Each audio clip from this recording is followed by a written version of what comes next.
So could we stand, please? We're starting a little late. It's 10:06 a.m. January 4th, 2016. 17. Okay, let me see. Where's okay? We've moved our flags around, so we have two here. Do we have the Pledge of Allegiance, please?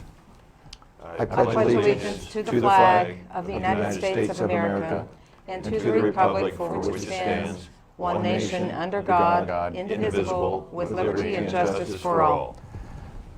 Thank you.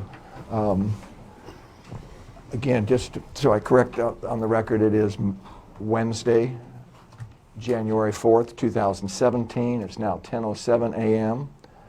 This is the first Board of Commissioner meeting for this new year. I'd like to welcome two new commissioners. To my left would be Commissioner Sue Gold. To my right would be Commissioner Court Boyce. We also have County Council. And we are using the just recently installed audio-video system. I hope everybody can hear me okay. We'll go ahead, if we would then, and agenda item, agenda item 2 is agenda amendments. Do we have any agenda amendments? And I'll look to Commissioner Boyce first. Acting Chair Huxley, I'd like to make a quick presentation. Item number 11, A, ONC litigation special assessment when the time comes. Short presentation. Okay, but that is on the agenda anyway. So I'll just add a little note. Thank you. Okay.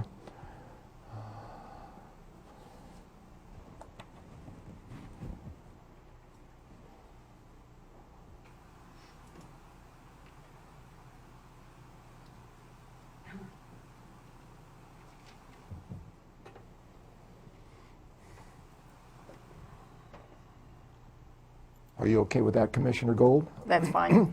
Did you have any other? No, thank you. Commissioner Gold, do you have any No, comments? I do not. So I'd move that we approve the agenda. Okay. If I could I'd like to comment too, but County Council first. Well, thank you, Mr. Chair. Just wanted to talk to the board about some supplemental items. And so there are in the supplemental packet 2 items, and they are appointments of the of commission new hires. So they would go under, I think, item 13, if I'm not mistaken, and these are the hiring of the public, contracting and hiring of the public health administrator, and I think Ken Duque is here on those items. They're in the supplemental packet, and I think they would take a very short amount of time for the board, and if I'm not mistaken, on the agenda, these come under presentations to the board, item 12 or item 13, personnel actions by appointing authorities. So I think either under 12 or 13 you would add the 2 items in the supplemental. It's just for the board consideration if that's something the board wants to do. Otherwise, I think if the board doesn't, our rules say that it goes to the next meeting. So that's just for consideration of the board. And I think Ken's here if you want to hear from him. I think this audio is a little low now. We're going to have to fine tune to get these adjustments correct. I think we knew that coming in to the meeting. Can you hear? Can you hear? A little louder, a little up, a little more? Oh, I'm fine? Okay. Can you hear me in the audience okay? Okay, thank you. But this was a late submittal, County Council? I think they came in the day after the deadline. And for the board's reminder, this was I'll call it a non-standard deadline week. Our usual deadline is on a Wednesday. They would have been received by the usual deadline.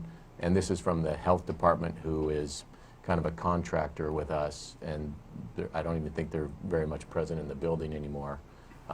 So these would have been submitted by the normal deadline. They just missed the deadline because we had the holiday, and that pushes our submittal deadline up a day. So that's okay. That Commissioners Boyce and Gold, are you okay with this for this time, for this meeting, then allowing that to I think because of the circumstances, Okay. it's fine. Commissioner Boyce? Certainly. Okay, then we'll go ahead and allow it. That's all I had, Mr. Chair, Okay. on the additions.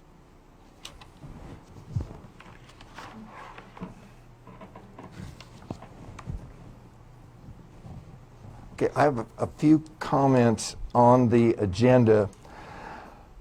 I went through it typically, and I pulled the estimated times off the agenda routing slips. So with those, and no public comments with those estimated times, this meeting is estimated to run at least 3 hours. Okay. I would like to request for approval from at least a majority of the board to shift some items around on this agenda. And I'll explain the reasons for my request to shift them.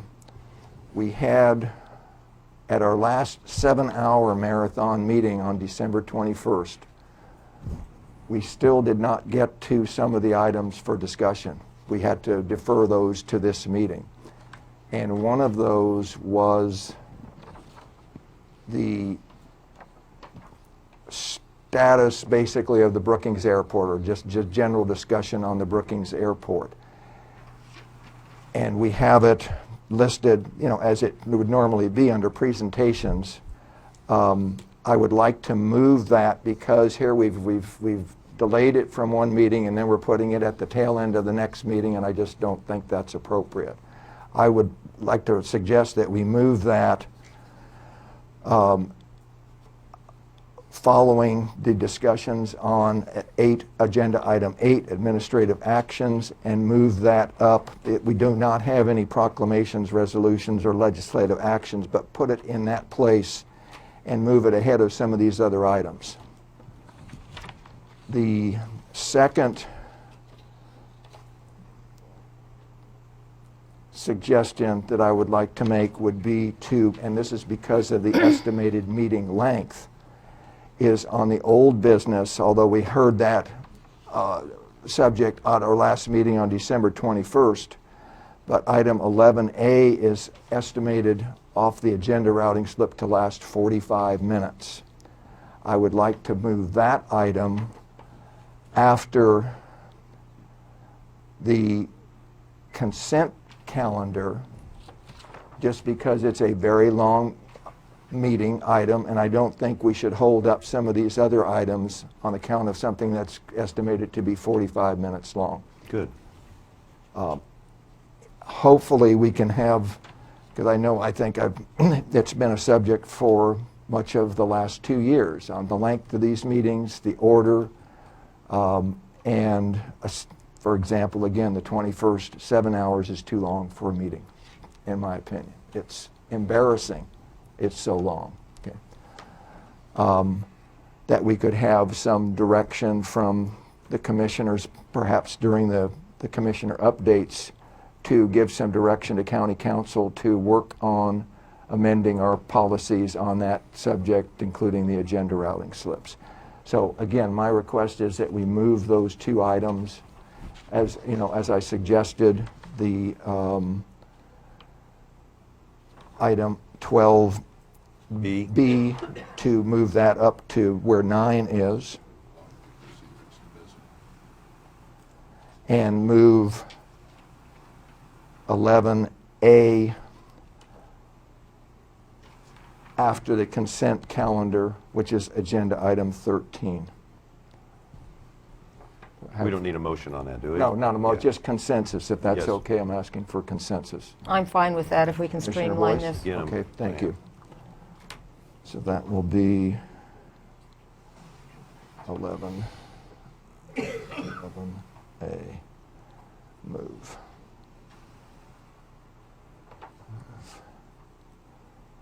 And 12B, move. Okay, in announcements, we have one announcement. It's the Curry County offices will be closed January 16th, 2017, in observance of the holiday. I'm not sure which holiday that is. That's Martin Luther King. Okay, thank you. Which, for the record, means that submittals for that meeting will also be a day earlier. They'd be on the prior Tuesday than instead of the Wednesday, going back to what we had earlier.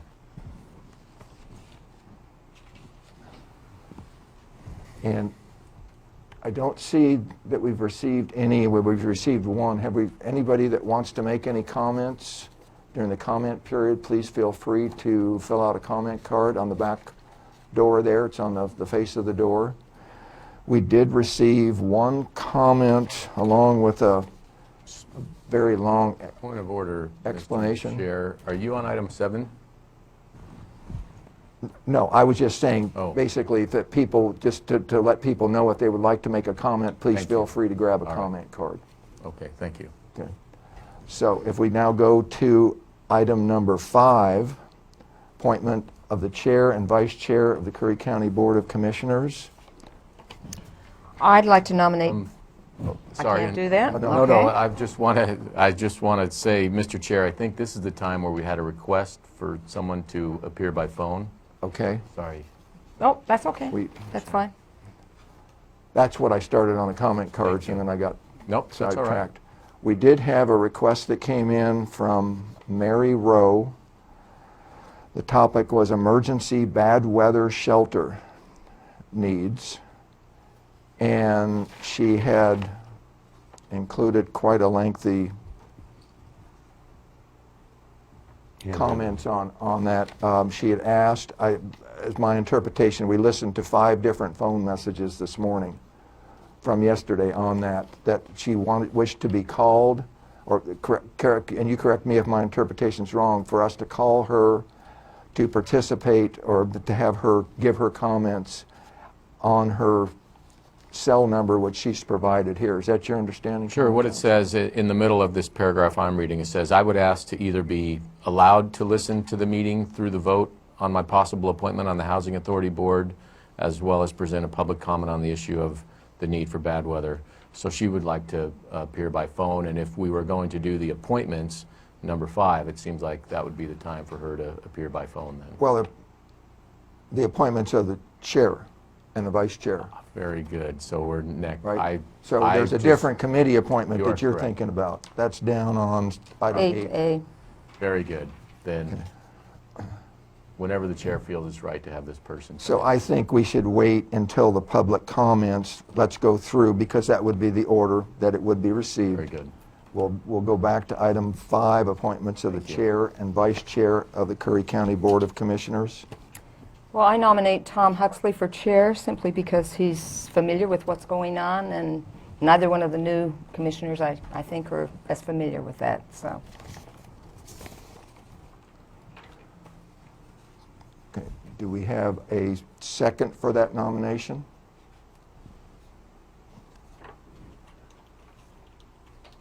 I'll second the nomination and open it for discussion. Commissioner Boyce, we have No discussion. No discussion. Commissioner Gold? No discussion. Are there other nominations? Do we have to do one at a time? We have for chair, we have for vice chair. Okay. We- I think one office at a time, yes. Correct. So we had a nomination, a second, and then opened it for discussion, but we had Okay. no discussion. All right, very good. So we'll call for the How question. about a comment? Would you like to fill out a comment card? Do I really need to? I think you do. I would request that you do, please, and then please feel free to come up and speak. But you'll have to come up and identify yourself.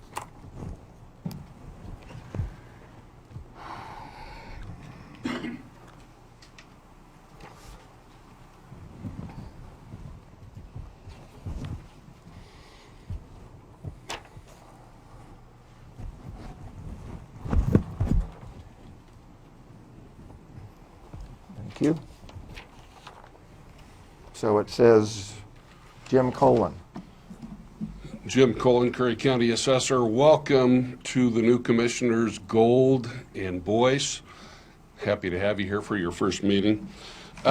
Commissioner Gold, I would just ask on this topic that you might reconsider your nomination for chair. It's been my observation that Tom lacks the civility and judgment to make an effective chair of the Board of Commissioners. So just asking that you reconsider your motion.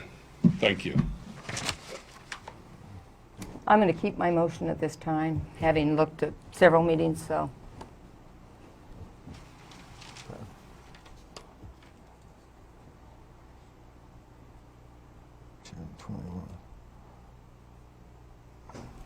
Okay, so we'll call for the question. And we then ask either a yay or a nay on the vote. And that'll typically be the process that we use on anything we need to vote for. We'll have a motion, regardless of what it is, but we would have a motion and typically a second, which will allow for discussion. It doesn't mean that if you second something that you have to agree with it or disagree. It just means that that's the process then that we would go to the next step, and that would open it for discussion among the commissioners, if there was any. So let me make sure I understand. So I'm required to say nay instead of no? Well, either or, no or nay, just Okay, thank you. versus yes or yay. So do we Thank do you a for clarification. roll call vote? Correct. A roll call vote? Yes. Okay. And Commissioner I think- Gold? Yes. And I vote yes. And I vote nay. Correct. Thank you. Yes. Okay, now we would have for the nomination or appointment of the vice chair. Do we have a nomination for the vice chair? Chairman Huxley would like to nominate Sue Gold as vice chair for the 2017 Board of Commissioners. Okay. Do we have a second? It's kind of hard when there's only 3 people here. You can second. Yes. Okay, I'll second. Okay. I'll be happy to do that. So then that would open for any discussion that we would have on that nomination. You have any comments, Commissioner Boyce? No. Commissioner Gold? No. Then we'll call for that question. Commissioner Gold? Yes. Yes. Yes. Okay. Okay.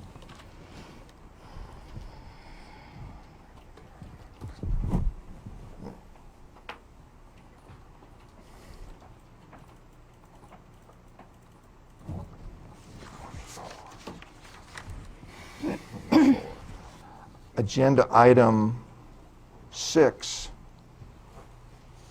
is to assign commissioner liaison list and other responsibilities. And there was a copy of the liaison list that was included, I believe, in this packet.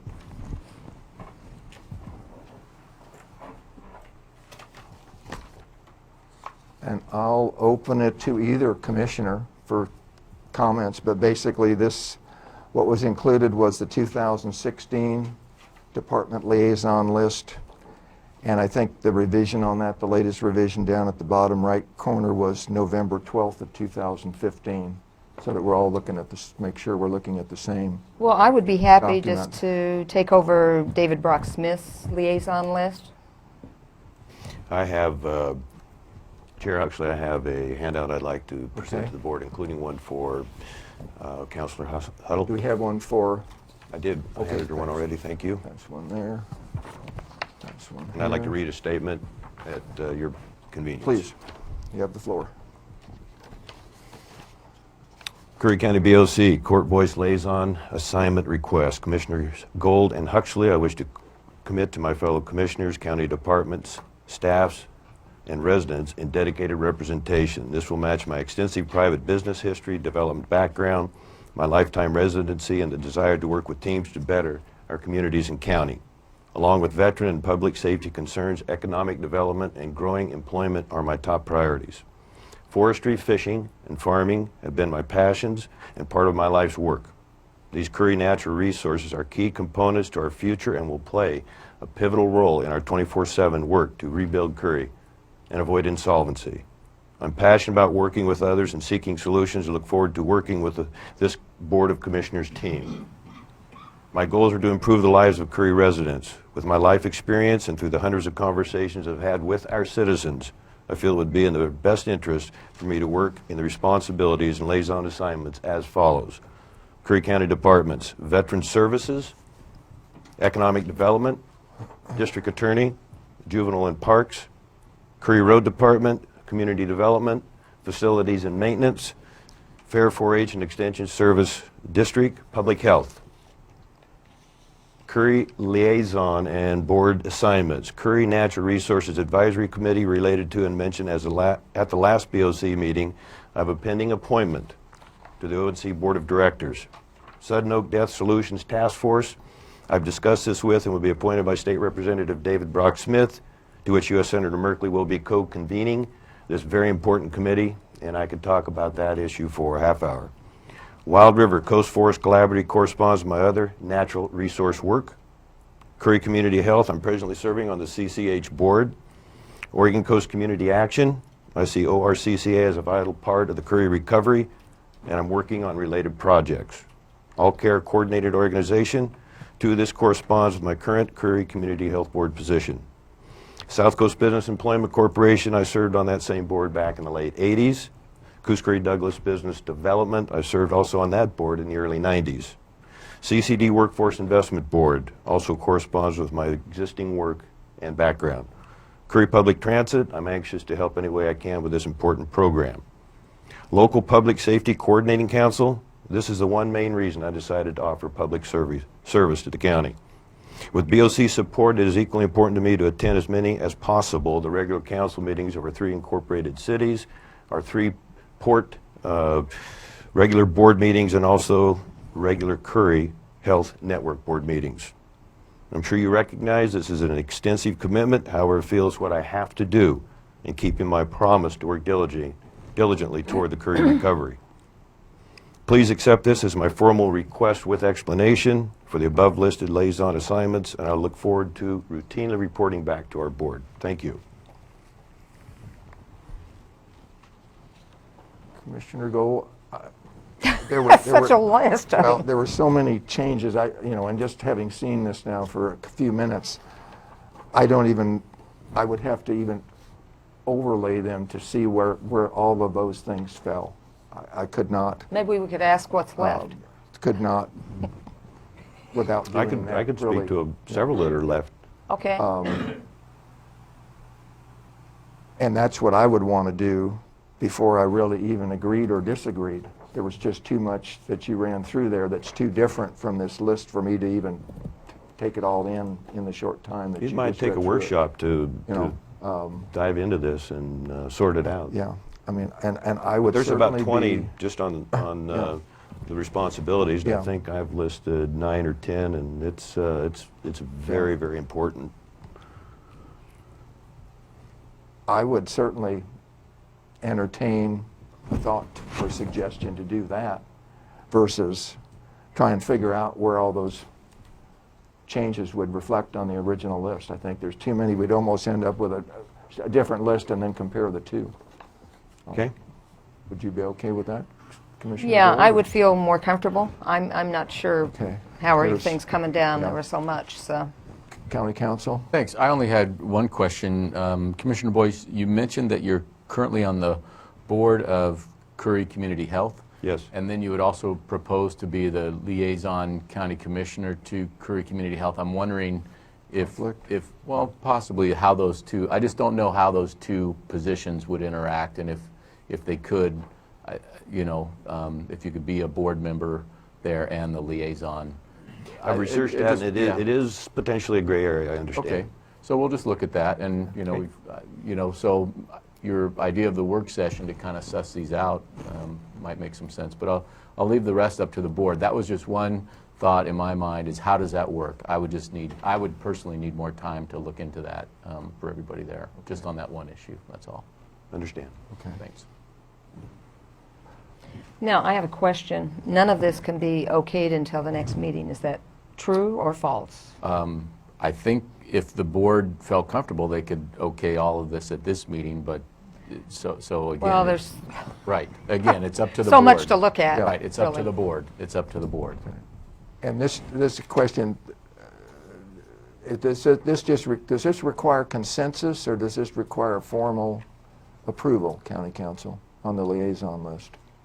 Well, I think it requires a vote of the board. That would be the Okay, so formal it way would to be formal, approve it. in that there would be a vote versus Sure. just consensus, okay. So this could wait until the next meeting and possibly have a workshop next Thursday, Or Wednesday. or Wednesday, excuse me, Wednesdays. are Yeah, the I would days. certainly be amenable to scheduling a workshop for next Wednesday, because that is the day, the first and the third Wednesdays typically on the month are for general meetings. The second and fourth Wednesdays, if we have a workshop scheduled, or if somebody wishes to schedule one, are the days for workshops typically, where it's something that's going to take enough time to warrant just a separate meeting and not get bogged down with the details during a general meeting typically. But I would certainly, I think that's a good suggestion. Yes, if you're both willing to spend the time, I'd Yeah. appreciate that opportunity. Sure. Thank you. Okay. And we'll, County Council, if you could just, Well, I think from staff's point of view, we would at least identify, I think I was trying to track, Commissioner Boyce was very prepared and spoke pretty quickly. I tried to keep up. But it seemed like some of the appointments he was looking for are currently on the list. Some might even be new. Correct. So I think staff would just take the prior list, look at the different board positions, and just, compare and contrast them. And then I think what I would do is, if you're going to have a work session, typically you would hear from staff and perhaps from the departments then as to, what they see the role of liaison and those kind of things. Correct. To make it. So it sounds like, I can put together the compare and contrast and then have the departments hopefully prepare something to give the board information on its consideration of the proposal.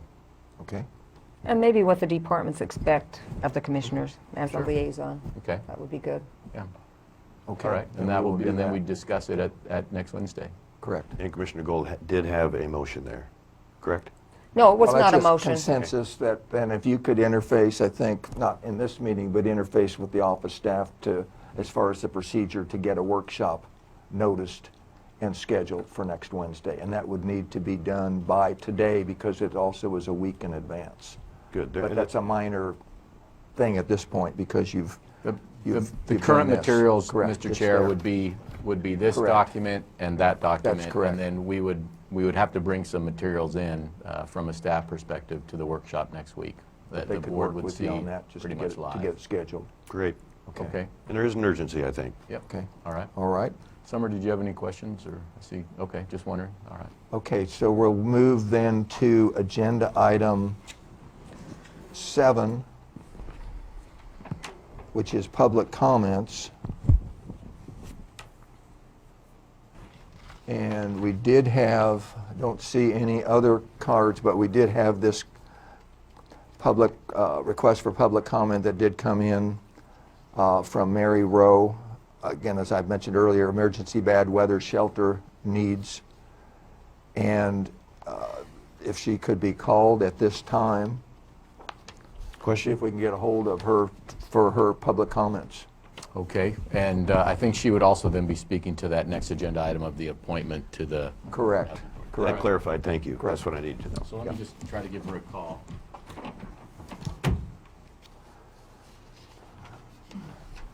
And I had requested of County Council earlier this morning, because of the length or the expected estimated length of this meeting, to limit the public comments to 3 minutes. So we'll advise that of Mary Rowe of that when we get her on the phone.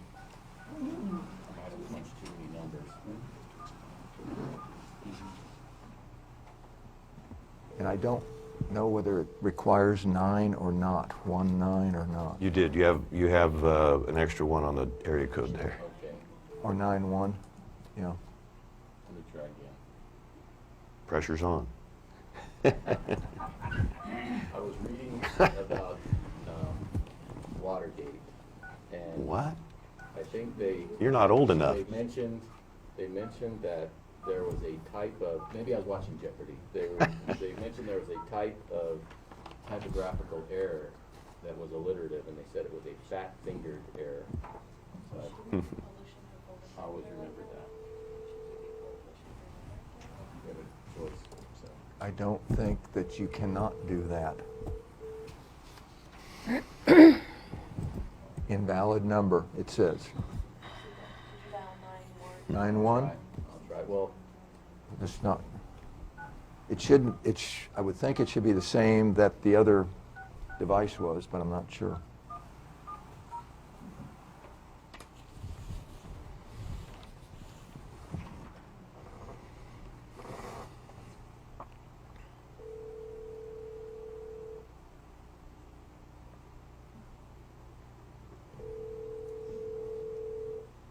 Do we need to act on the appointment first? I think she wants to speak to. Yeah, and that would be the order here. She requested an opportunity to speak to her application. Great, thank you.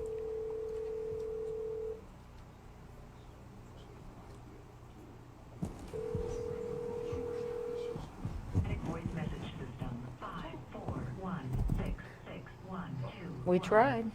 70 is not available. Okay, that's the right number. Yes, it is. Mary Rowe, this is John Huddle, County Council, and I'm calling you from the Board of Commissioners meeting on Wednesday, the 4th of January, 2017, and per your request for accommodation, we are calling the number you gave us to accommodate you. So if you have any questions, I think you could call Brenda. We could possibly try you back, but we're going to proceed with the agenda items that you requested to comment on. Thank you. Bye-bye. Okay.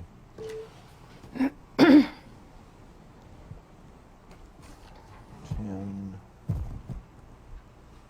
8. So are we ready for a motion on this appointment? No, we haven't got to that one yet. Well, We are gonna do a second. now we'll deal with Okay. administrative actions, but called left message. Cancel. Okay, that one. Okay, we'll move to agenda item 8A, administrative actions. And that is appointment to the Coos Curry Housing Advisory Board. And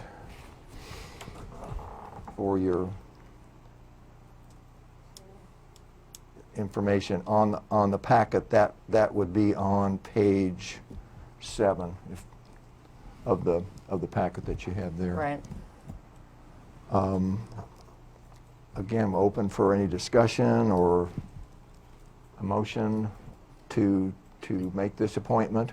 Well, I know Mary Rowe's been involved in homeless folks for quite a while, and I think she'd be a good fit for the position. So there's- I move that we appoint Mary Rowe to the Coos Curry Housing Advisory Board. Well, I'll second that with discussion. Okay, and we'll second and open for discussion. If I may, Mr. Chairman, I would like to add to what you said, Commissioner Gold, in that if anybody has sacrificed in these communities the last 10 years, it has been Mary Rowe. And I'm slowly getting to know her background and her expertise, very well educated in social work, and just a tremendous spark plug for this community. And so I'm very thankful to be able to have this opportunity to vote in favor of her being on this advisory board. Did you have any other comments? No. Okay, I'd like to make a few because of the numerous phone calls that we receive here at the Commissioner's office from Mary Rowe. And just, we listened to 5 on my phone list, or my messages just this morning, that went on for probably 15 minutes. There have been also comments that I've received from some of the other office staff with phone calls between 10 and 15 in a single day. And it has become somewhat, I'll use the word frustrating. We can't for every single person, and certainly not Mary Rowe or not Commissioner Huxley or Commissioner Boyce or anybody, or non-elected people, to just be calling in and calling in and calling in and expecting that we can't accommodate everybody. There are not enough people or hours in the day to deal with that, and I think that needs to be addressed. I'm not sure I have a good suggestion of how, Hey. but I say we If I may? we listened to that just this morning. I understand Yeah. exactly what you're Yeah. communicating. I'm sensitive Yeah. to that. In getting to know Mary, it is frustrating. However, her background is she's very accustomed to talking to people that are in a lot of turmoil, a lot of adversity, even a lot of pain. And for them to be able to understand what she's trying to communicate and how she's trying to help, she has to repeat to them over and over again. I believe that privately we can work with Ms. Rowe and turn that to our advantage, and I believe that she will understand, and I do agree. I had many messages yesterday, and I got back to her as quick as I could, but I understand what we're up against. And just as a point of order, I think the housing authority that she's being appointed to is a separate entity from the county. So that's all I just wanted to add there. If we want to give some impassioned or kind words to the board on, yeah. I would let Ms. Rose speak for herself, I think, to the board if this board appoints her to the housing authority. This would be just a question, but again, I had 5 messages just yesterday. May I Understand. feel free to have them just forwarded to you? That'd be fine. Okay, thank That'd you. be fine. Thank you. Okay, do we have any further discussion on this? Call for the question. Aye. Yes. Aye.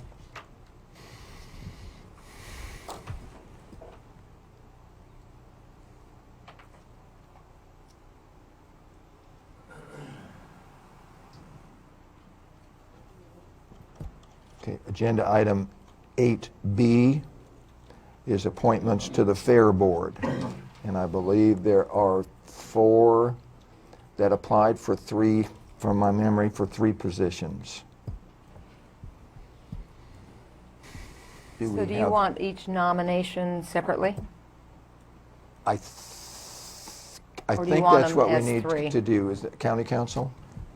Mr. Chair, there's options for the board. Yeah. What I've seen, one way to do it is to poll each board member, and each board member picks their 3, and if you go through the 3 board members, you'll narrow it down that way, and then you'll know what's left to be done. That's one way to do it. You could do it as Commissioner Gold requested as well. Go to each one in turn, but that's sort of random because you don't really. You Let's may do not it the get to one. quickest way All right, possible. I would just go each board member of this board, pull them, and each one pick 3, and then we'll know what we have to do left after that. Okay. I'll go first if you want me to. Okay. Rob Carrillo, Ron Burrows, and Sue Gillette.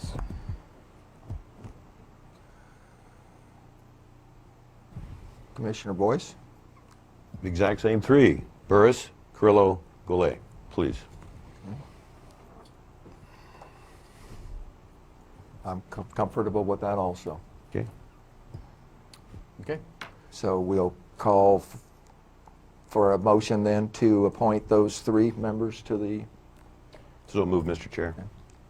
I'll and second that. second? Okay. Any further discussion? Call for the question. Aye. Yes. Aye. Thank you. Okay. 6. Okay, agenda item 8C is the Local Public Safety Coordinating Council requesting a blue ribbon committee be appointed. And do we have, want to come up front, Ken? Identify yourself, please. And Sheriff Ward. And Sheriff Ward? Good morning. Welcome, Commissioner Gold and Commissioner Boyce. Ken Duque, I'm a member of the local Public Safety Coordinating Council. Did all of the commissioners get this letter from the local Public Safety Coordinating Council? Just wanted to make sure. From David Denny, correct? Is that And the it's letter in you the referenced? packet also. From Sergeant That's Denny, correct. correct. Thank you. Just wanted to make sure. So we talked about this briefly at our last meeting. It was a request of LIPSIC to ask the Board of Commissioners to appoint a blue ribbon committee. There was some discussion last week about actually what the name of that committee might be. We're not really concerned about blue ribbon committee or whatever we want to call it. The intent there was to ask the Board of Commissioners to support a group of business leaders who would volunteer their time to speak with all of the county departments and make some recommendations to the Board of Commissioners regarding any possible funding cutbacks for the next fiscal year. That was really the intent of what we wanted to do. If the board was interested in that, we would ask that there be a workshop set up so that we could talk about what the structure of that committee might look like and who we might invite to be on that particular committee. Sheriff? Just want to reiterate a little bit about that. It is for local public safety coordinating council, and I believe it is very important to have, members of our community that are business type people, leaders, to sit down, look at our budget, give us some recommendations, and go from there. I think it's very important. Could we ask you a couple of questions? Sure. I've kind of been doing some research, and were you aware there was a blue ribbon committee in 2008, 2009? Actually, 2011 as well. Okay. And I know on the 2008, 2009, there was quite a bit paid for a consultant. Do you know how much was paid on About that? 90 grand for the Yeah, county. 95,000. And what were the recommendations of that committee, do you recall? Those are two separate things, actually. I'm sorry to interrupt, but the Blue Ribbon Committee, there was a panel of people who were voted in or supported by the commissioners at that time, and that committee started with about 11 or 12 people, and I was the support for that particular group. They were the ones who made the recommendation to hire Right. Les Stiles, who was then the consultant. So two separate entities. The Blue Ribbon Committee, they looked at it, they said, you have a problem here. You probably need to look at some other way of financing law enforcement in Curry County, specifically the county public safety departments, and they recommended the hiring of a consultant. Then the consultant was hired, and the consultant came out with some various costs on a tax measure to support public safety. I think what we're asking for here is not that. We would like to get some business leaders together to help the county sort of look at what the departments are like and make some recommendations about funding. The intent is not to go after any sort of a tax district or anything like that. The intent is really simply to say we have 2 new commissioners on board. We have a very trying time come up. If truly all of those O&C funds are gone for the next fiscal year, wouldn't it be a good idea to get some involvement from our citizens, especially our business leaders, to give some feedback on that? That was our discussion at LIPSIC, if I'm correct. about That's that. correct. Yeah, I just have some concerns sometimes because these committees are formed and then none of the recommendations are ever implemented. And especially when you pay that kind of money, it's just kind of disheartening to see that happen. Well, like you said, the Blue Ribbon Committee wasn't being paid for anything. It's Oh, no, just it was the consultants. I know that. consultants. But they're the ones that hired the We're asking consultants. for the commissioners to appoint a Blue Ribbon Committee and take some advice from them instead of you guys having to figure it out yourselves. And there would be no cost to the county. It's volunteer time, and they report to the Board of Commissioners. They don't report to anyone else. So if you don't like it, you can disband it. It's something, just a tool we were looking to ask the board, a tool to help them in resolving some of the issues that are coming up. There are some serious funding gaps coming up. Yes, there are. And there's going to be a lot of sacrifices people are going to have to make some sacrifice. Well, see, that's the first time we've really ever heard anything from the commissioners of giving us a direction. What, you mean as far as sacrifice? No, you're saying there has to be a sacrifice, there has to be some cuts and everything. Oh, I'm not saying that. I'm just saying we're cut in half, so what's going to happen? That's basically what I'm saying. Well, that's what we've been asking for. Okay. more urgency. What did you guys have in, I'm just looking at a calendar here also, because I think that certainly it's not something that we would, a workshop makes sense.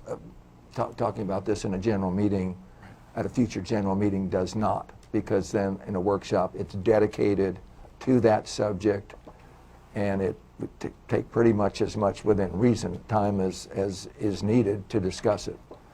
Now, we have the workshop now that we just talked about for the 11th. We already have also a workshop for the 25th. I don't want to just, all of a sudden move this thing out. Did you open it up? What are your thoughts as far as? How long do you think the workshop for the next one is for the liaison thing's going to be? I mean, I would, if I was, I would guess 30. We do. I'm going to guess 30 minutes, but that's excuse me. You could put it. so if you're here and ready to do that, maybe we can talk about the local public safety coordinating council. And put it on at the back end of that one. Is that what you're? Well, at least we have it on and Sooner the better. discuss who we're going to maybe look at being on the committee. Correct. Okay. I don't have a problem with that. Okay. Good. With that? I just have one question when you're ready. Yeah, go ahead. I assume that information, the 2011 committee is accessible? Mm-hmm. And will hopefully be to some benefit to us?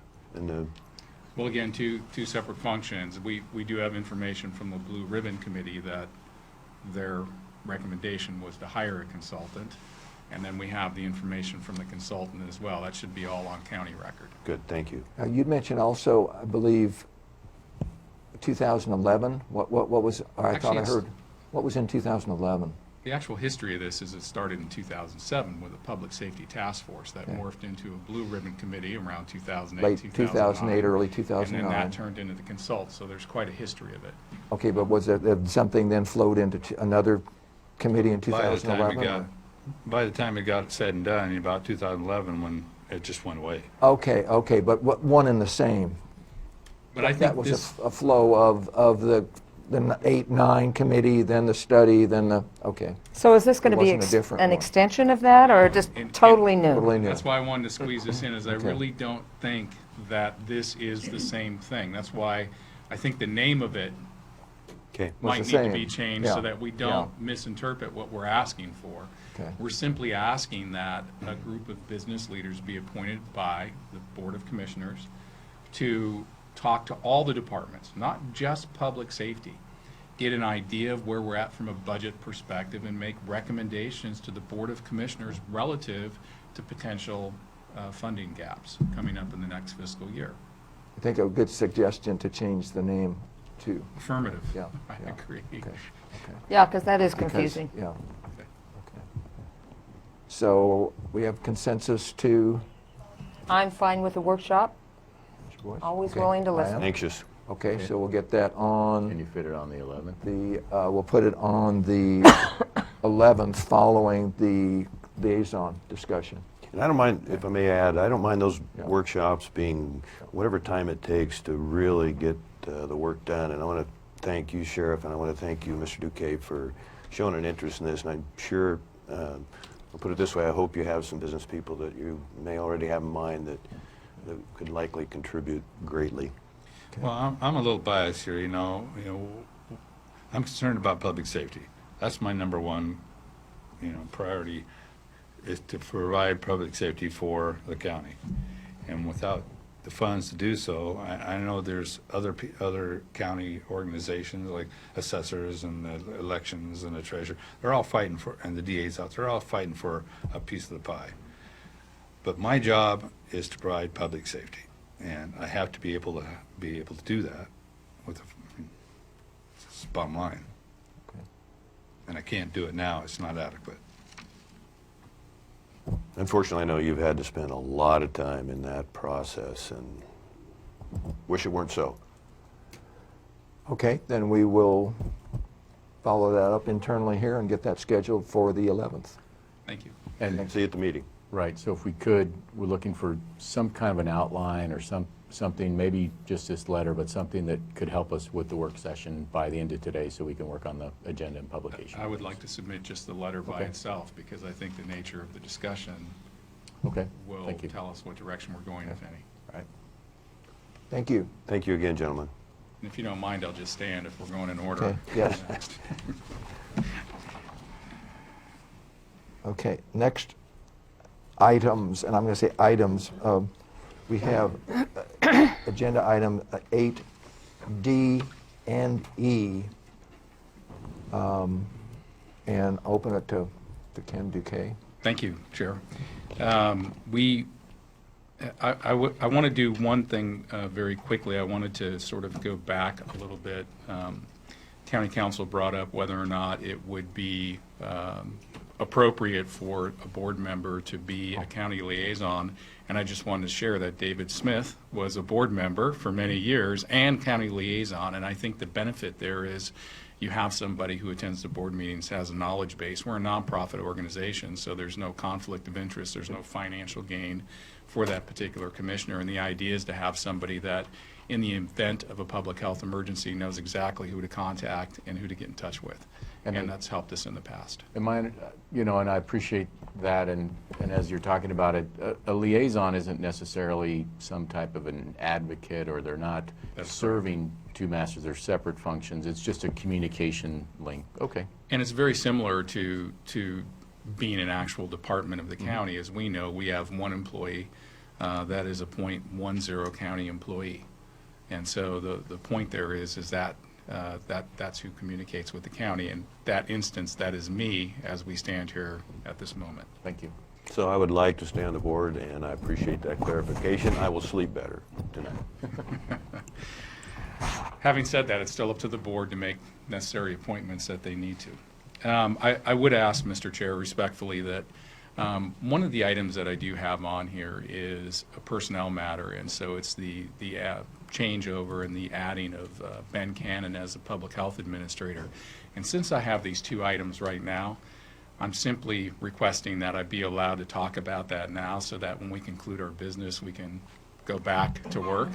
Otherwise, we may be here for a time, and that has a substantial cost to our organization. So I'm respectfully requesting to bring that forward. Okay. Thank you. You're okay with that? Yes, absolutely. Definitely.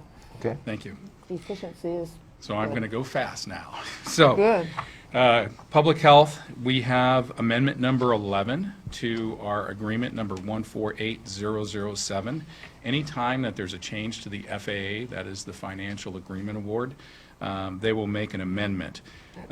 Specific to this number 11, they've increased program element number 12, public health emergency preparedness, by $3,985 during this fiscal year. So that would move us from $65,228 to $69,213. That's the only change. It's 5 pages in duration. And so I would ask that the board approve this amendment. We have already budgeted those funds for those services, and we respectfully request that you approve it. And if so, signature authority would go to me. I would sign that and then send it off to the state. Do you want a motion at this time? Yes, ma'am. I so move. Second. Okay, do we have any further discussion?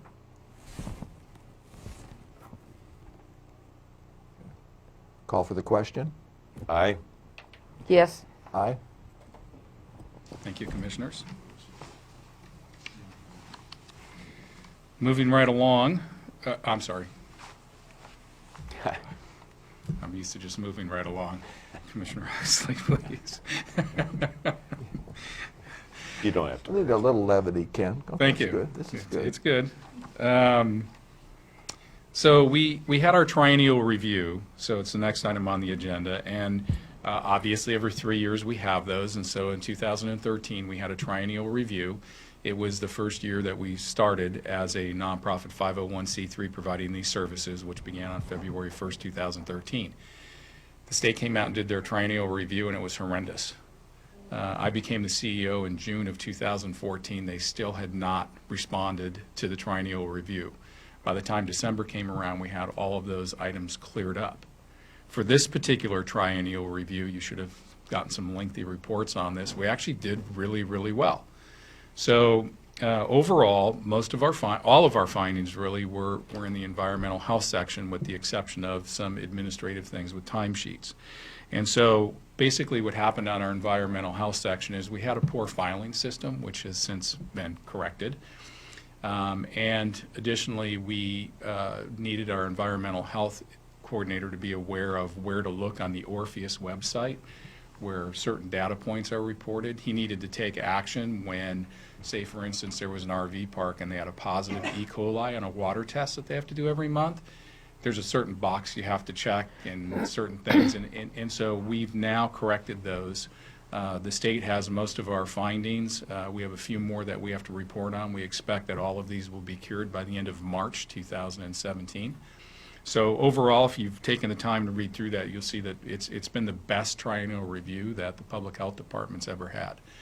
It's not quite as good as our mental health one. Our mental health one, last year, we received a finding of being in substantial compliance, which was the first time ever in Curry County's history. And generally, they don't do that. They just find you in compliance. So I'm proud to present this report. The state had a lot of positive feedback about where we were, and we will report to the board once we have cleared those remaining deficiencies. Does the board have any Just for questions? for the audience, to give, when he mentions a few pages, this is nearly 200 pages. It was fun. So this is a huge Undertaking. And initially, you know, somebody could look at the findings and you see all that stuff, but then when you put it in perspective of the whole picture, it was very minor, in my opinion, you know, Yes. compared to the whole picture. But yeah, it's a huge package. Quick question. You know. Is that okay? Yes. 29 days for, was it 3 people? I didn't quite catch that on the review process and period. Actually, there was about 45 days because some couple had to reschedule because they got ill, See. and they came back out. So over a 45-day period, we had 20-some departments within public health reviewed. Some were out for 2 and 3 days, depending on the program. Like communicable diseases is a very big program. There's a lot of substance to that. Our reproductive health programs and our visiting case management programs are, you know, there's a lot of moving parts to that stuff, and it takes a while to do the 15 inspection. categories, right? I think there's more than that, but don't quote me right now. And they're huge. Well, congratulations. That was a tremendous report. That was, not that I read every word, but it was fascinating, and you haven't even been in there 2 years. Do I have that correct? Well, we've been in business. We're coming up on our 4th year. 4th year. And I've been there as a CEO for about 2.5. Coming That's on what I 3. understand. Okay. And- County Council? Thanks, Mr. Chair. If I could, Ken Duquesne's pretty modest. I'd like to just, for the record, this is on page 41 of the record of the report from the state, summary of strengths, and it says administration says, CEO Ken Duquesne is dedicated to providing comprehensive health services to the community. Ken demonstrates exceptional organizational ability, strong work ethics, and a commitment to their department and the community. If I had to summarize the report, I apologize if I'm talking out of turn, but I thought Ken's too modest to read that for everyone himself, so I thought I'd share that with everyone. Thank you. Thank you. Good job. Thank you. And you manage 51 different water systems, public water systems? Oh, gosh, I don't even know. I know we have somewhere in the neighborhood of about 360 food licenses we take a look at every year. And then the water is an additional process on top of that. Congratulations again. So your request on this is? This was just simply a review and to be available should the board have any questions. What the state has asked me to do is do a brief presentation on it.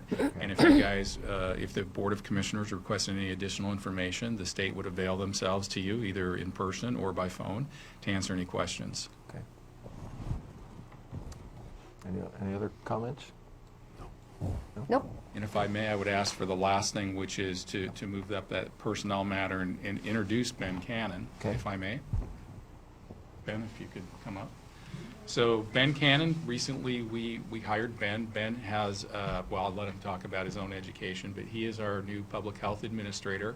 So he's a .9 FTE for Curry Community Health, and he's a .10 Curry County employee if you guys approve his hire today. He is paid from environmental health funds. So what happens is we go out and we collect the fees on the restaurants and on the RV parks and on the food pool and lodging, so swimming pools, et cetera. We deposit those fees to the county treasurer, and then you pay us back for the services of our environmental health coordinator, and you also use those funds to pay for the .10 of Ben's time, or was my time previously.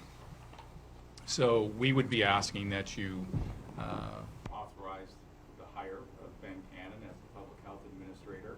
That means that I would stop filling that role as the interim, and that the .10 payment would go directly to Ben. So bottom line, there's no net increase to the county. Absolutely none. Love it.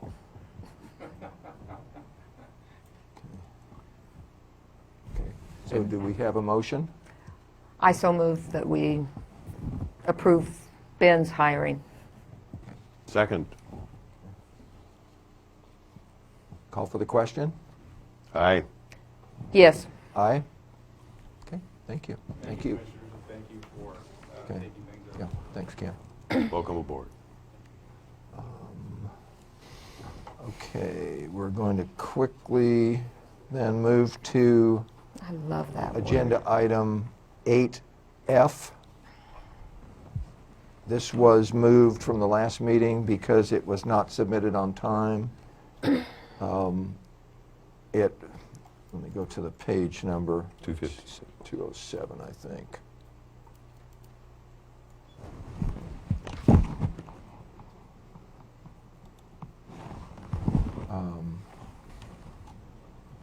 This was basically a budget appropriation transfer. It was moving funds within the original approved information technology budget from two different accounts so that we could purchase equipment for to replace the failed tape backup drive system.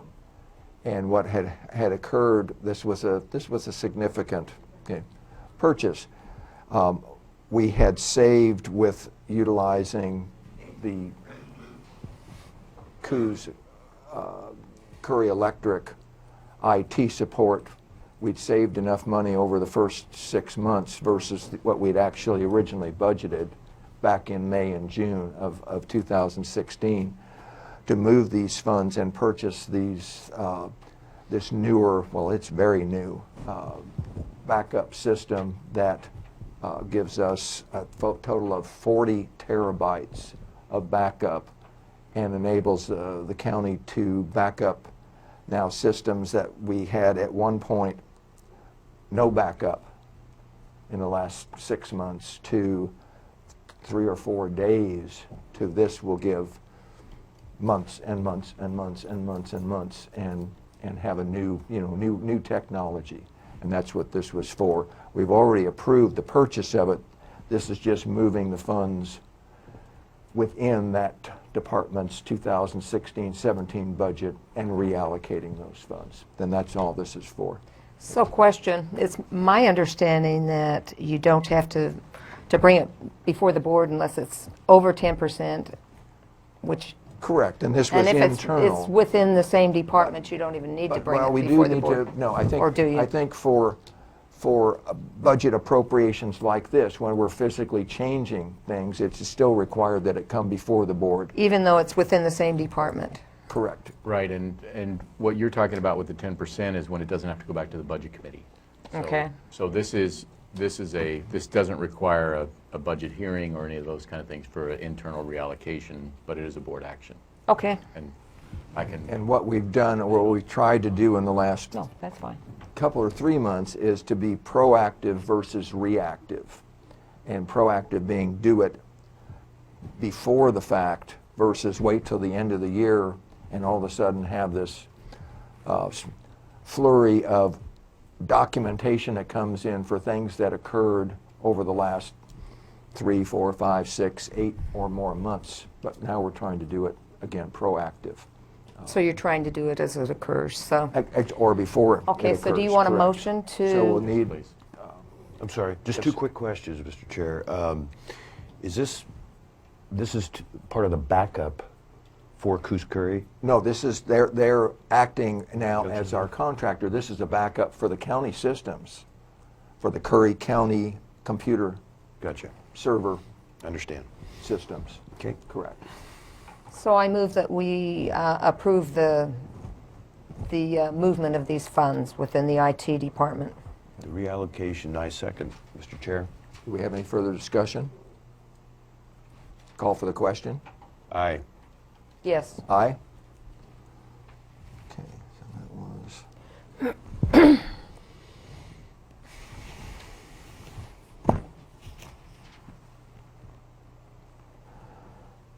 Okay, agenda item 8G is a discussion relating to the purchase of 2 laptop computers.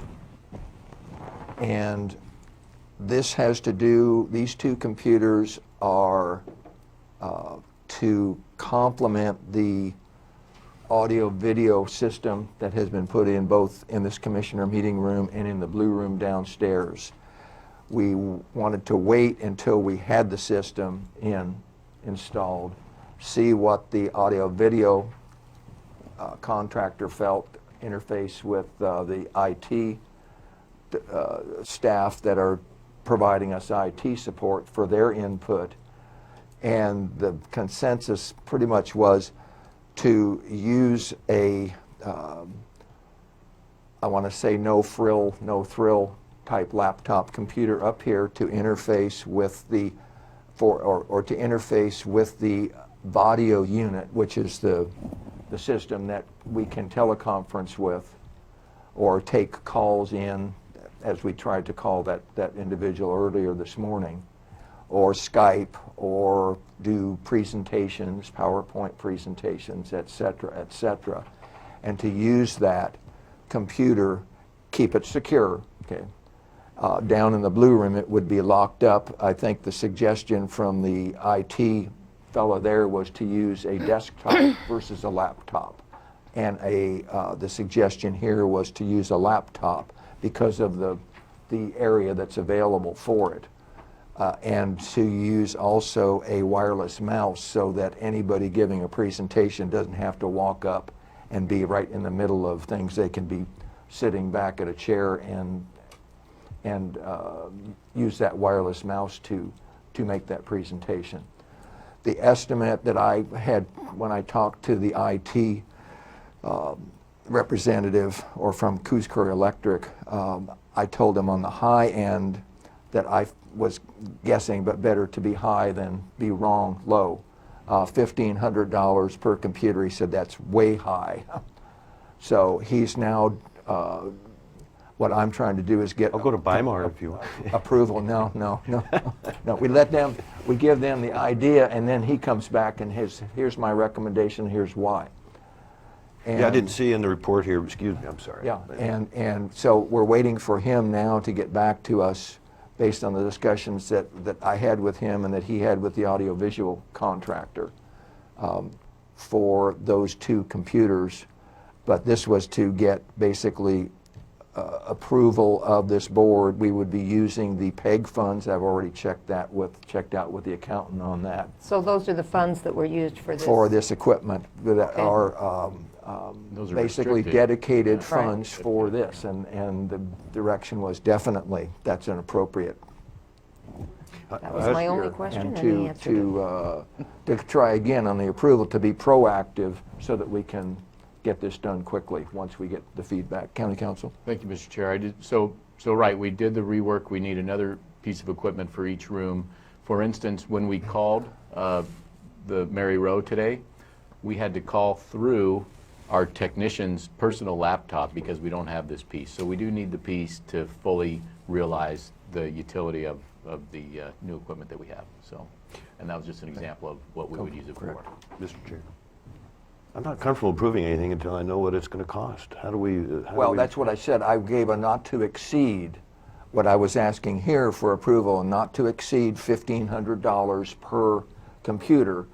The comments that I received back from the IT individual said that is high, but that would give him approval within those parameters. But still $3,000.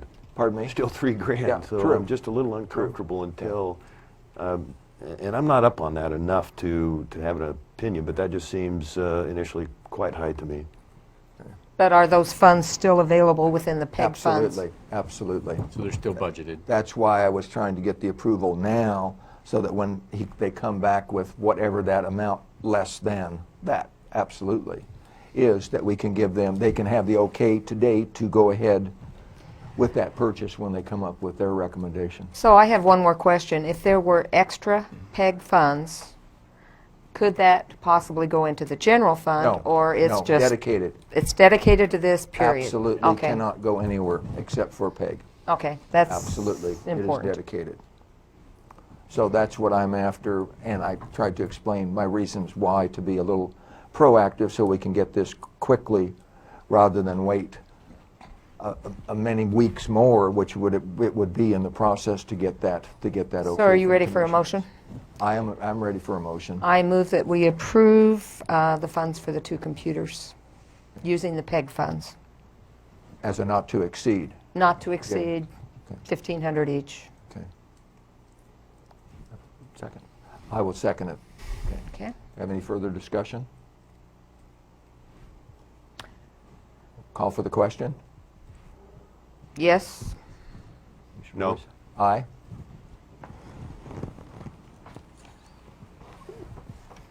And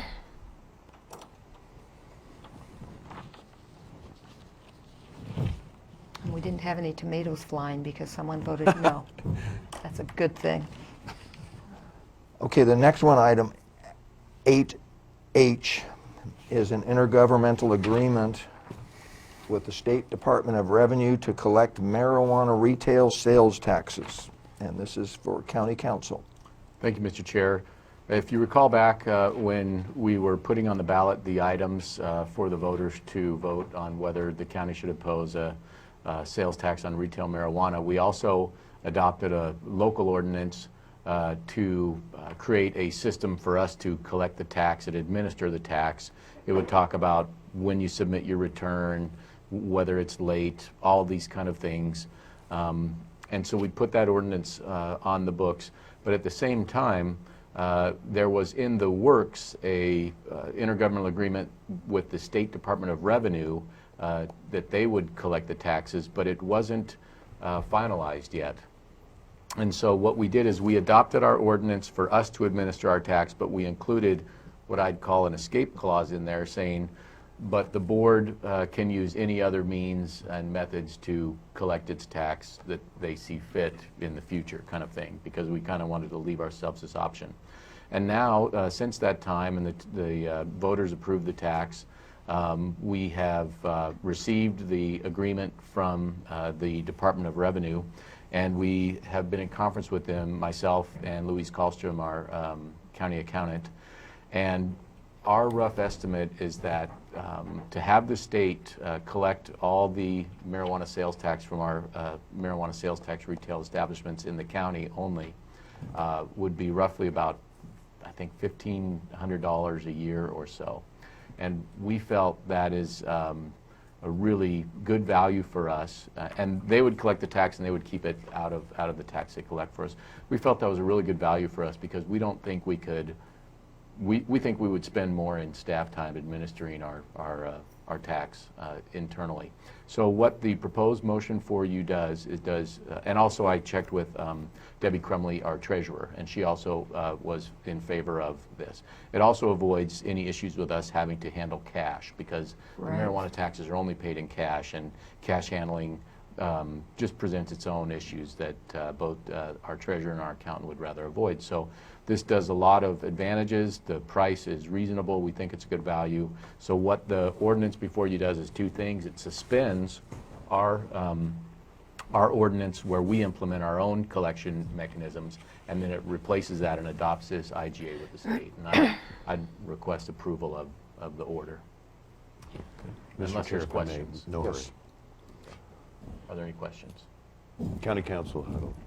A couple of things. Are there other counties and municipalities that are working with the state in this intergovernmental agreement that you're Thank you. aware I of? left that out of my presentation. I don't want to say it's nearly unanimous, but the vast majority of both the cities and the counties that I've come across are working with the state to have the state collect their marijuana taxes for some of the reasons that we've discussed. I think one of the counties that is not might be a larger jurisdiction. Yeah. They've purchased their own armored car to handle. I mean, it's really anecdotally, it's quite amusing, or not amusing, but it just presents so many issues. So again, I think what this is I'd call it the norm of the local governments that are imposing these retail sales taxes. And you prompted another question. The cash, what is the system that the state has to collect from the sellers? Are you aware? I think they send in money orders. I've heard they go with piles of cash to the that's a good post point. office. I'm personally not aware, but I've also I'd really heard like to learn that just as a citizen. But that relates to what Commissioner Gold just said. When they have that kind of cash, and I wonder if they can't go to the banks because it's still not allowed, or it's not approved. I've heard they go to the post because of the office federal- with piles of cash. That makes me so nervous. Maybe that's a good thing we can get out of this. Yes, excuse me. I see a candidate back. Do you want to come up and just quickly, Terry. do you want to, Terry, you want to just quickly to, on a Commissioner comment Boyce card? still had the floor. Yeah, Were you- I'm did sorry. or I were thought you That's were okay, I'll come back. completing your No, that's thought. fine. Okay. I'd love to hear from Mr. Breyer, absolutely. Terry Breyer, Curry County, Mesquite Beach. I can tell you that there is a variety of ways that they're collecting the taxes now. The state, Partially- Mr. Breyer? Pardon me? The state? Yes, the Okay, state thank you. collecting it from cities, counties, unincorporated areas, whatever. They're doing it in cash.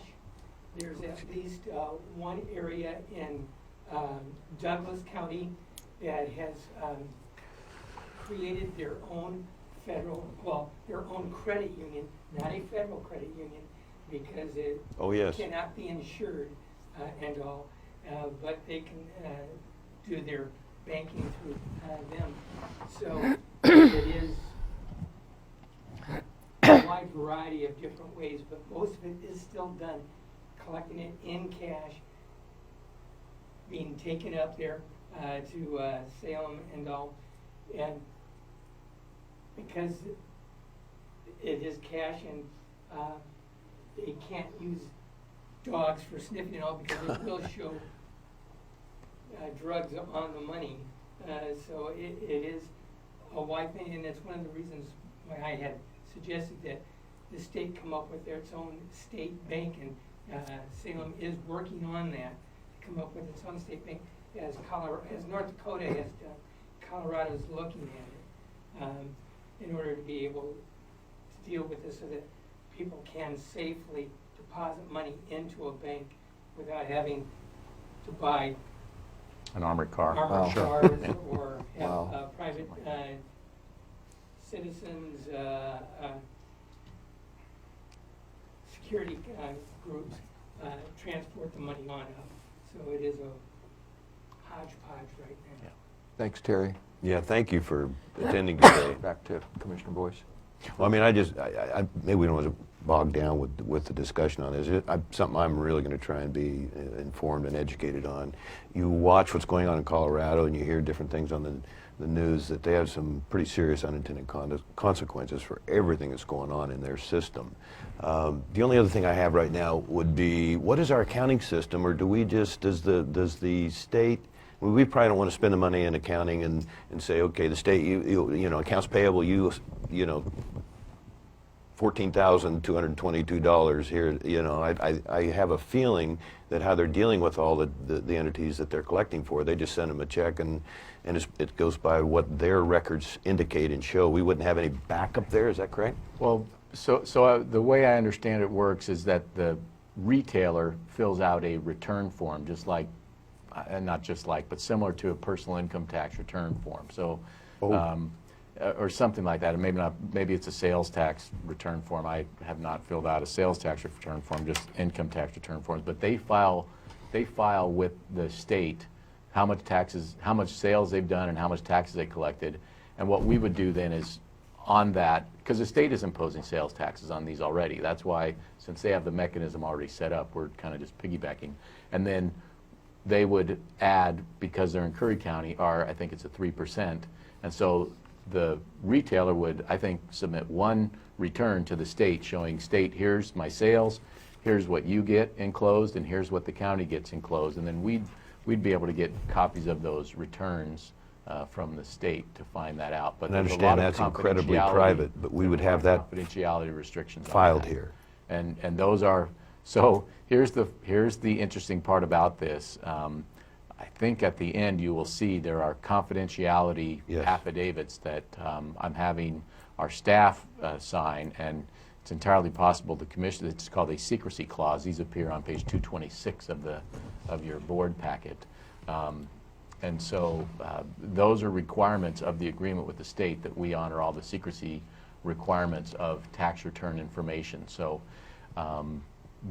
we'd be limited on how we could share any of the data that we receive, whoever gets to look at it. But go ahead, I'm sorry. I'm sorry, I interrupted you. No, I was finished. 16-page agreement there, correct? Yes. And how long a term? I missed that somehow. It's annual. So renewed every year, presumably? Yes.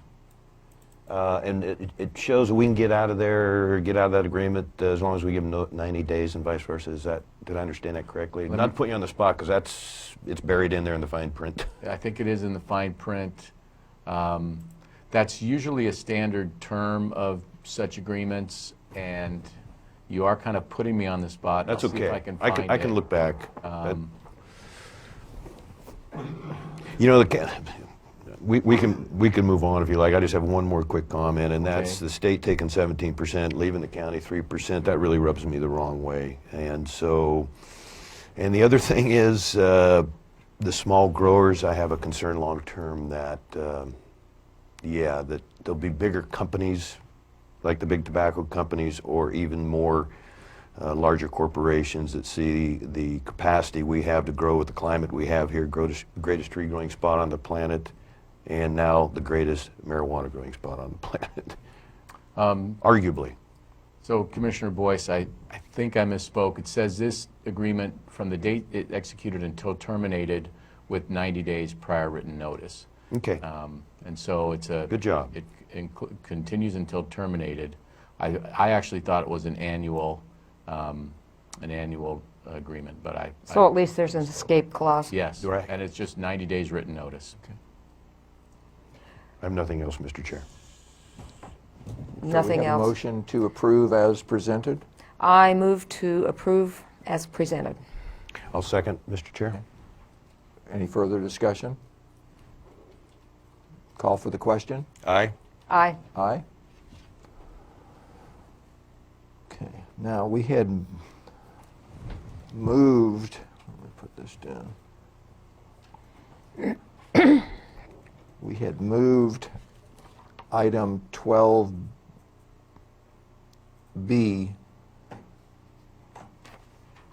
up Number to, 9. to follow 9 here, so Carolyn, you wanna come on up, please?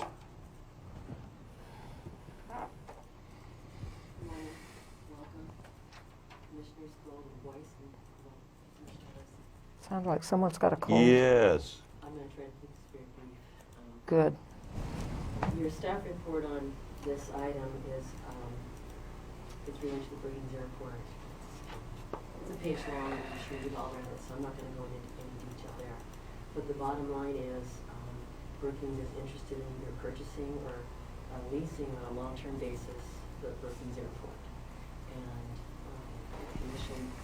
the board, what I'm recommending is that you assign some of your staff to take a look at the agreement, potentially sit down with the city of Brookings and come up with some recommendations for you, so you can ultimately make a decision on what you want to do. You can do that in the context of however your staff might want to put it together, or you could give some more detailed direction. But think you've got some very capable staff people. I talked to John Hill about this yesterday. Also looking at folks that have been working on this project off and on over the years.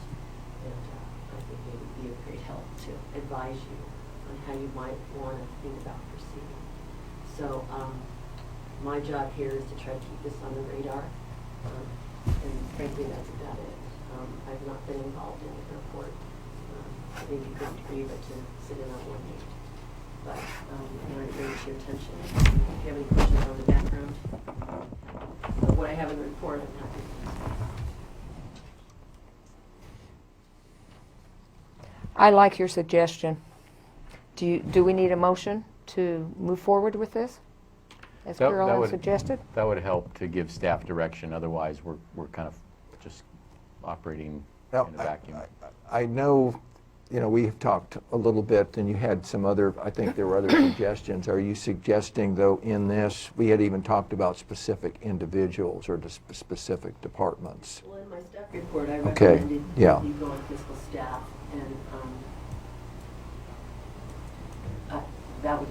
those would be the first people Okay. I would recommend if you would. And obviously, some communication with the city of Brookings needs to be included. True, true. So what would you suggest in order for us to get this tracked as quickly as possible? Good point. Through choosing specific people so that we don't come back in another month here and we're now ready to appoint 3 people that we could, how can we fast track that, in your opinion? Well, my observation, and again, my background on this is very limited, Sure. is that you have excellent legal staff and you have a fiscal director that's all over how to handle the money. You have other staff as well that if they would choose to include them, that would probably be good too, but I'm not deep enough into the project myself. So would it be best to appoint someone to head it up and then let them choose the staff to go ahead? Yes, Okay. that's my suggestion to you. Okay, I make a motion that we appoint John Huddle to be in charge of committee to look at the ramifications of purchasing or leasing the airport and report back to the commission with recommendations. Could we expand that a little bit and even force us to put a time down on it? Within reason, as a goal. Otherwise, if we don't. I would suggest that you ask for a status report 2 weeks from now. Just a brief update of where we are with this as far as. Okay, so I'll add to that with a report within the next 2 weeks, status report. That helps me. So Okay. we're So at the next board meeting. correct. We're forcing ourselves to At least make some do that. progress. Correct. We wouldn't want to do that, would we? So do we have a second? Please. Further discussion? Question. I have a question for County Councilor. Are you okay with that? Yeah, that was Time frame? Well, Or that- just for your information, I would rely on Summer Madison because she's been primarily administering to the airport, and then the first thing I would want to know, and I don't think it's ever been put together, at least not that I can tell, is just if anyone's got any idea of what our current profit and loss, or what are we spending and what revenues are we generating from the airport, and what administrative staff and costs are we spending. And then apparently I understand there's also a projects list, but those would be kind of the 2 areas of main focus. I'd work with Louise on that, and then staff such as Summer, and then Eric, and then I think Roads and Parks to find out those kind of things. And that's about as much as I could bring back in a couple weeks. And then I think Brookings had a project when Gary Milliman was here, and I'd probably ask him about his projects and things. And Summer, I don't know if you had anything to add to that at all right now on the spot. Already ready. Okay, the materials are already ready. Good. So Summer's just let me know. So you're thinking we already have like the operating? I know that we already Good. have a clear and thorough picture of revenue and expenses. Good. I just don't remember that being presented. It's been presented a couple of times. Thanks. When this has Okay. come up previously, and it is recent information. Good. Okay, so a couple weeks, that's one of the first things we'd bring back for the board. And I know, because I had left message for Brookings City Manager Gary Milliman that we were going to hear this, subject this morning. Okay. Quick question. County Council Huddle, you said project list as in maintenance? Ooh, I think. If I understood you. I think it was beyond, well, I think it was 2 projects. One, I think they spoke about some needed maintenance. I heard a structure and then some fencing and security, but also I think there's capital projects as well. So there's, I think, 2 different kind of projects.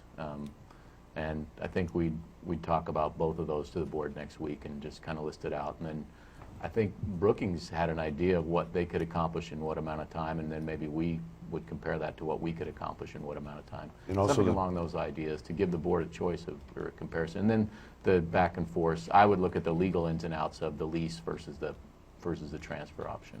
Oh, and those are part of the 3 options that they presented, Brookings has presented. Thank you. Okay. So we're not doing a feasibility study, right? Well, I don't know what that is, so I would just present you the information and you would, oh, you mean by a private contractor or Yeah. consultant? No, I think that was something that. Yeah. Thank you. Good. No, Great. they're just going to come back, this small committee, with a recommendation. Just some information for the board. I think, for some of the board members, just getting the background on the airport and what it's doing would be helpful. So we'll start, like that, and then options going forward. So we'll look backwards, and then we'll look forwards a little bit, give the board some choices. Okay, I so- will retreat to being a bystander on this project. And thank you for your. So we're basically just after consensus at this time? Sure. And we're all okay with that? Do we need to take a vote? Well, just for consensus. I think Okay. we have unanimous Yeah, I'm good with consensus. it. Thank you. Okay, That's enough for thank me. you. Thank you for moving forward on this. I know the city of Okay. Brookings really like to get a resolution. Thank Hey, you. thanks for your help on this. Thank you. Okay. We already took that. We...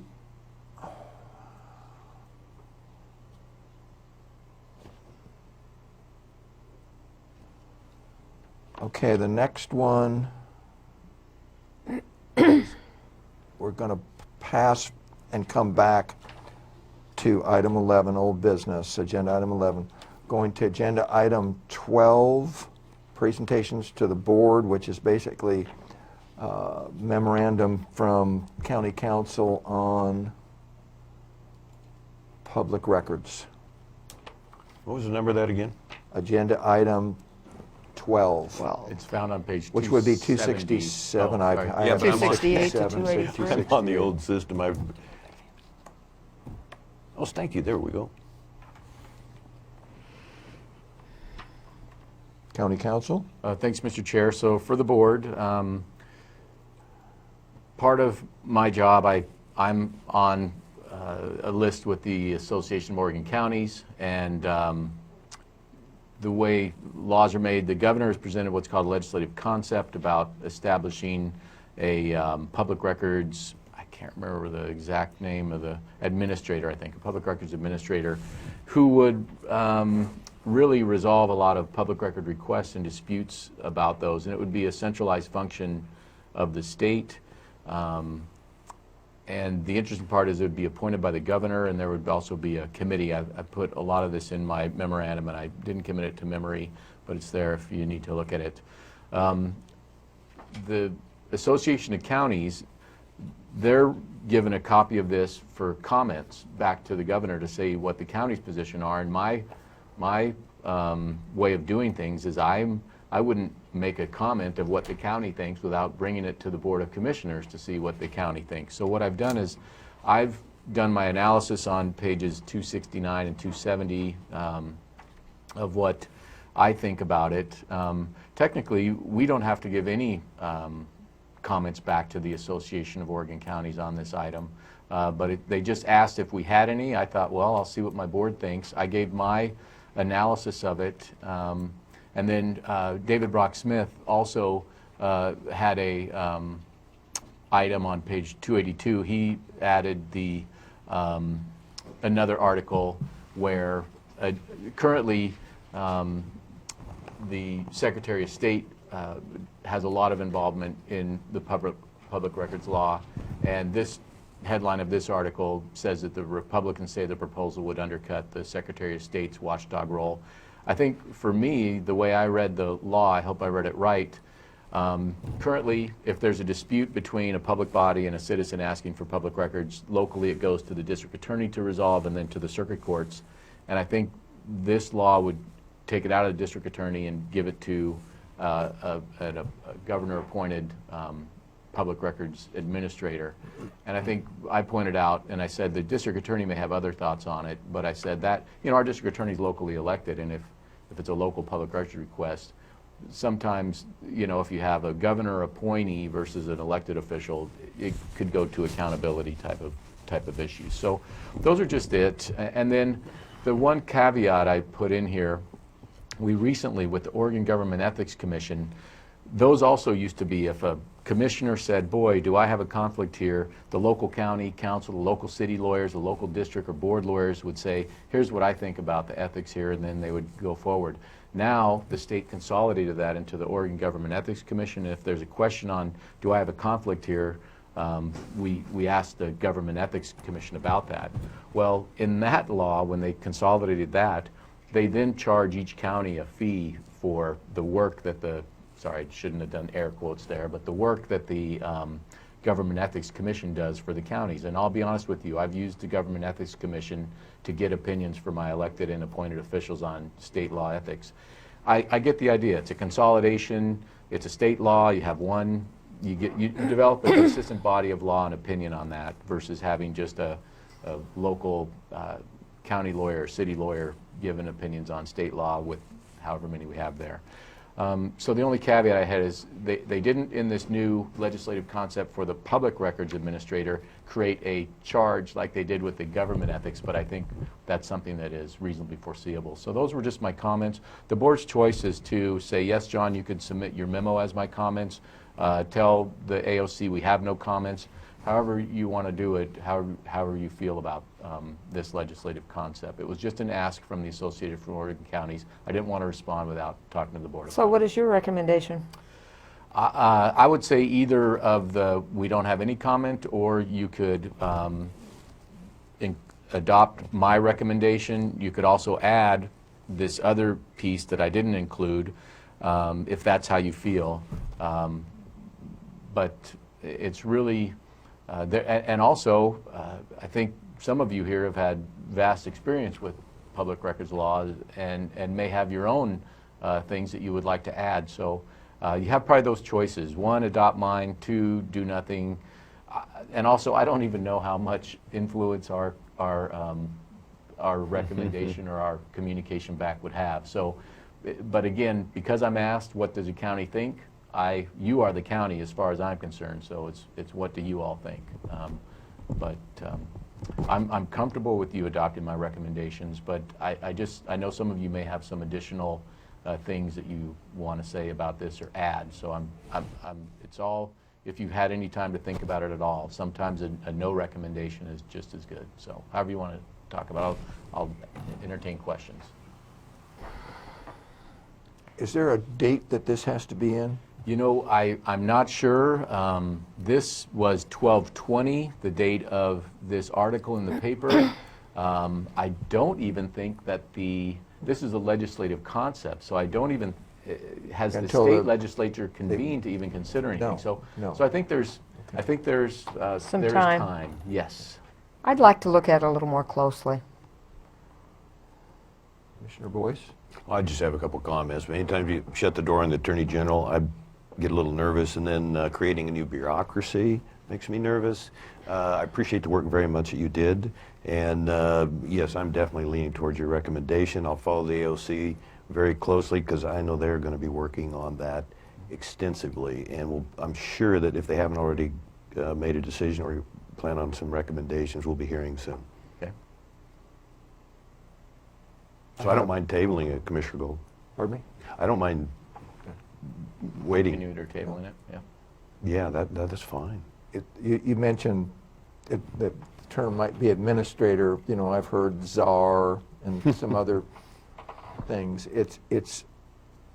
I was involved in when then Attorney General John Kroger back in 2010 was going to revamp the public record and meeting laws.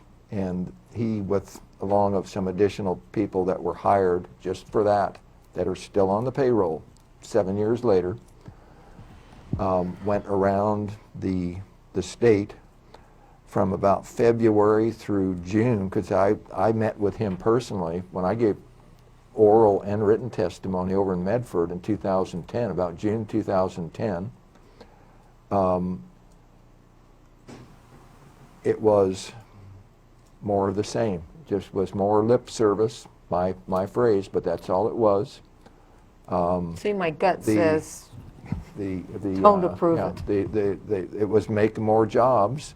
There were many that were there from the press, a lot of publishers, editors that I talked to. You know, I submitted my written testimony to them, and they were very supportive. I think happy to see somebody other than just the press trying to do battle, which they were doing also. It wasn't just the citizens, it was the press. And here we are 7 years, 6 years, going on 7 years later. We have nothing, absolutely nothing that happened other than more positions that we're paying for. More exclusions to what, more opacity versus transparency in the public records laws. And now we're trying to take it and put it in one person's hand. I certainly would want to give some more written comments and perhaps even the written testimony that I submitted back in 2010. It's just more of the same, nothing. Government at its best. And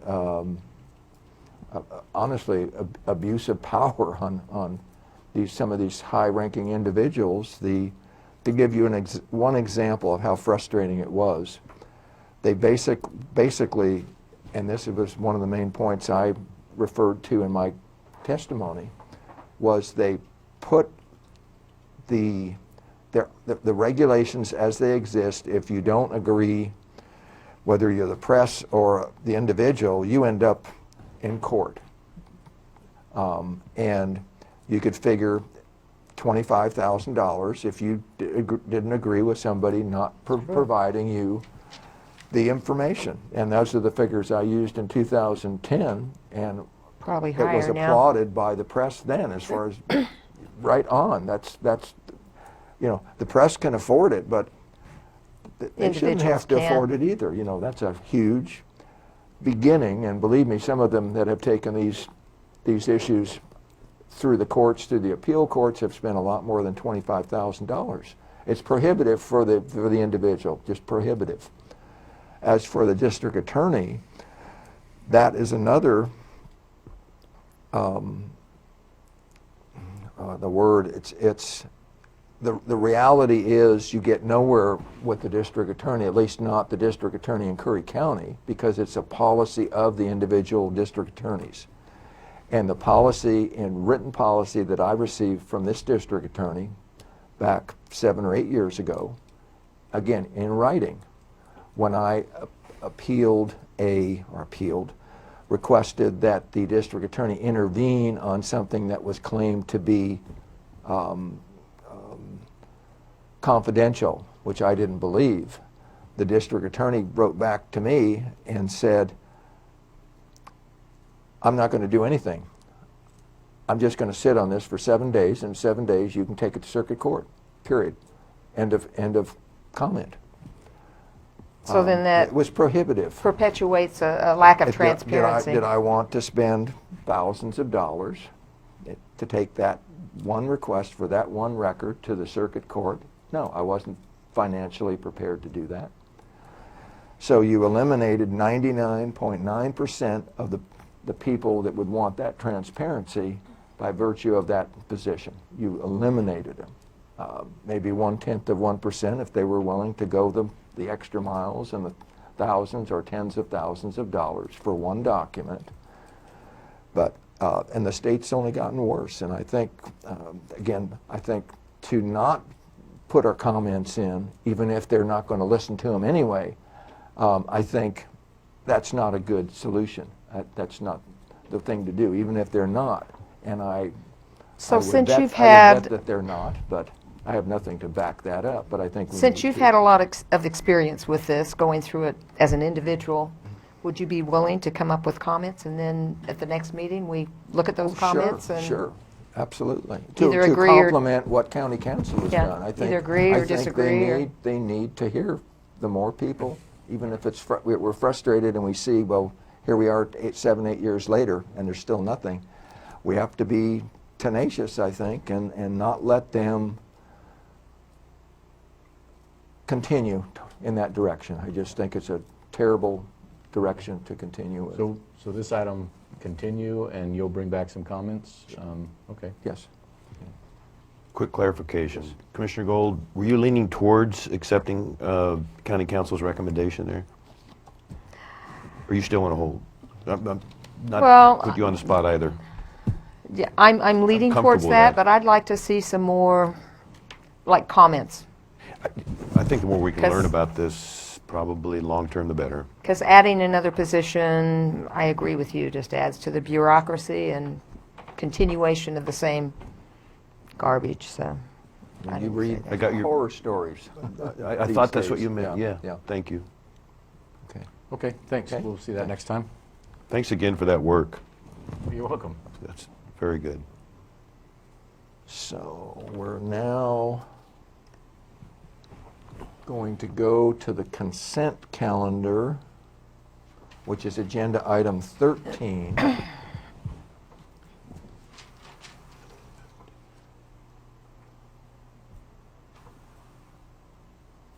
And we had 2 items here. Did you, something unplugged? I caught it. Excuse me, everyone, I'm sorry. I think I'm charging now. One was just a final follow-up documentation for the reclassification of the county surveyor, which is agenda item 13A in the consent calendar, because that position went from a elected position, then a couple of years ago To to an appointed. appointed, but then the current surveyor, Riley Smith, served out the current term, which expired, I think, the first of this year. Okay.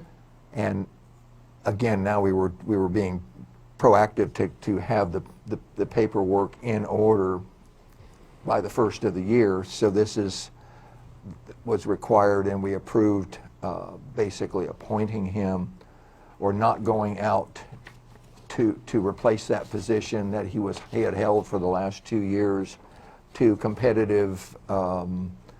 Selection. Pardon me? Election. Yes. Oh, right. Oh, I see, but also we wouldn't so go... that we right. didn't have to go out and request resumes or Thank you. put it out as far as a job opening. Okay. So that's basically, we're at the end of that now for that reclassification. The second, and I had sent county council an email this morning, the second was on this personnel action done by the appointing authorities, again, a year or so back, to try and streamline or eliminate on every single hire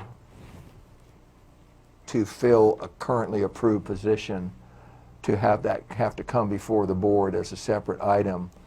We did this so that as long as the position in any particular department has been approved and budgeted in the current fiscal year, if the individual in that position were to leave for whatever reason, the department head or the elected official, whoever it might be, doesn't have to come back to the board to replace the position. They have the authority within the approved budget for that position to just fill that position. Boy. And this comes back then as an after-the-fact public disclosure for transparency that was done. Now, the question that I have, and that I sent to county council this morning, and I think this, when I looked at this one, it came up again, and I see, maybe Julie, if you'd like to come up.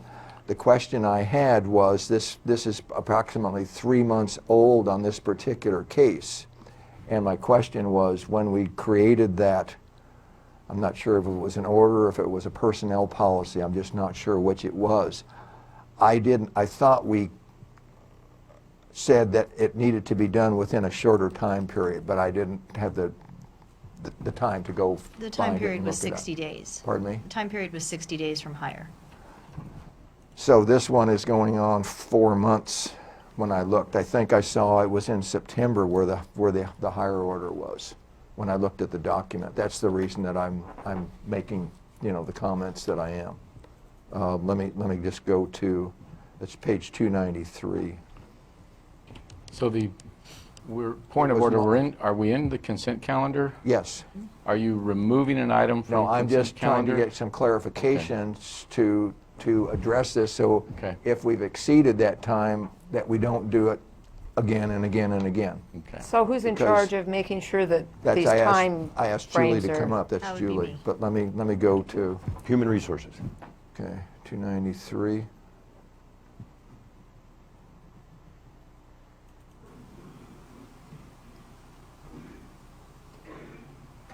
While we're waiting, just one comment you had, Mr. Chairman, if I may. Yes. We might be looking at a hiring freeze at some point. That's just my personal opinion at this early stage. But I would like to, as a board member, be introduced to, as I understand with budget already established there, if they need to replace somebody, I'd like to be able to meet and have that person come before the board as a new rehire. And I assume we're already doing that. But I just was a little confused there. Well, Actually, no, ahead. we're not. This is Julie Swift, payroll and HR coordinator.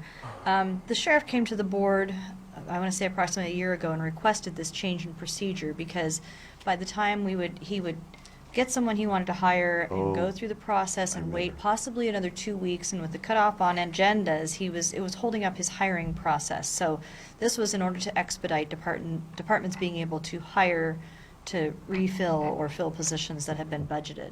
So that was a request of the sheriff, and other department heads agreed with it because, like I said, with meetings only being every 2 weeks, and if you've got an urgent need because a position has been vacated, to wait that length, and if you don't get the paperwork in on time, and then you have to wait another 2 weeks. So this was a process that was changed so that we could expedite those procedures and give the appointing authorities and department heads the ability to hire within their offices for their needs.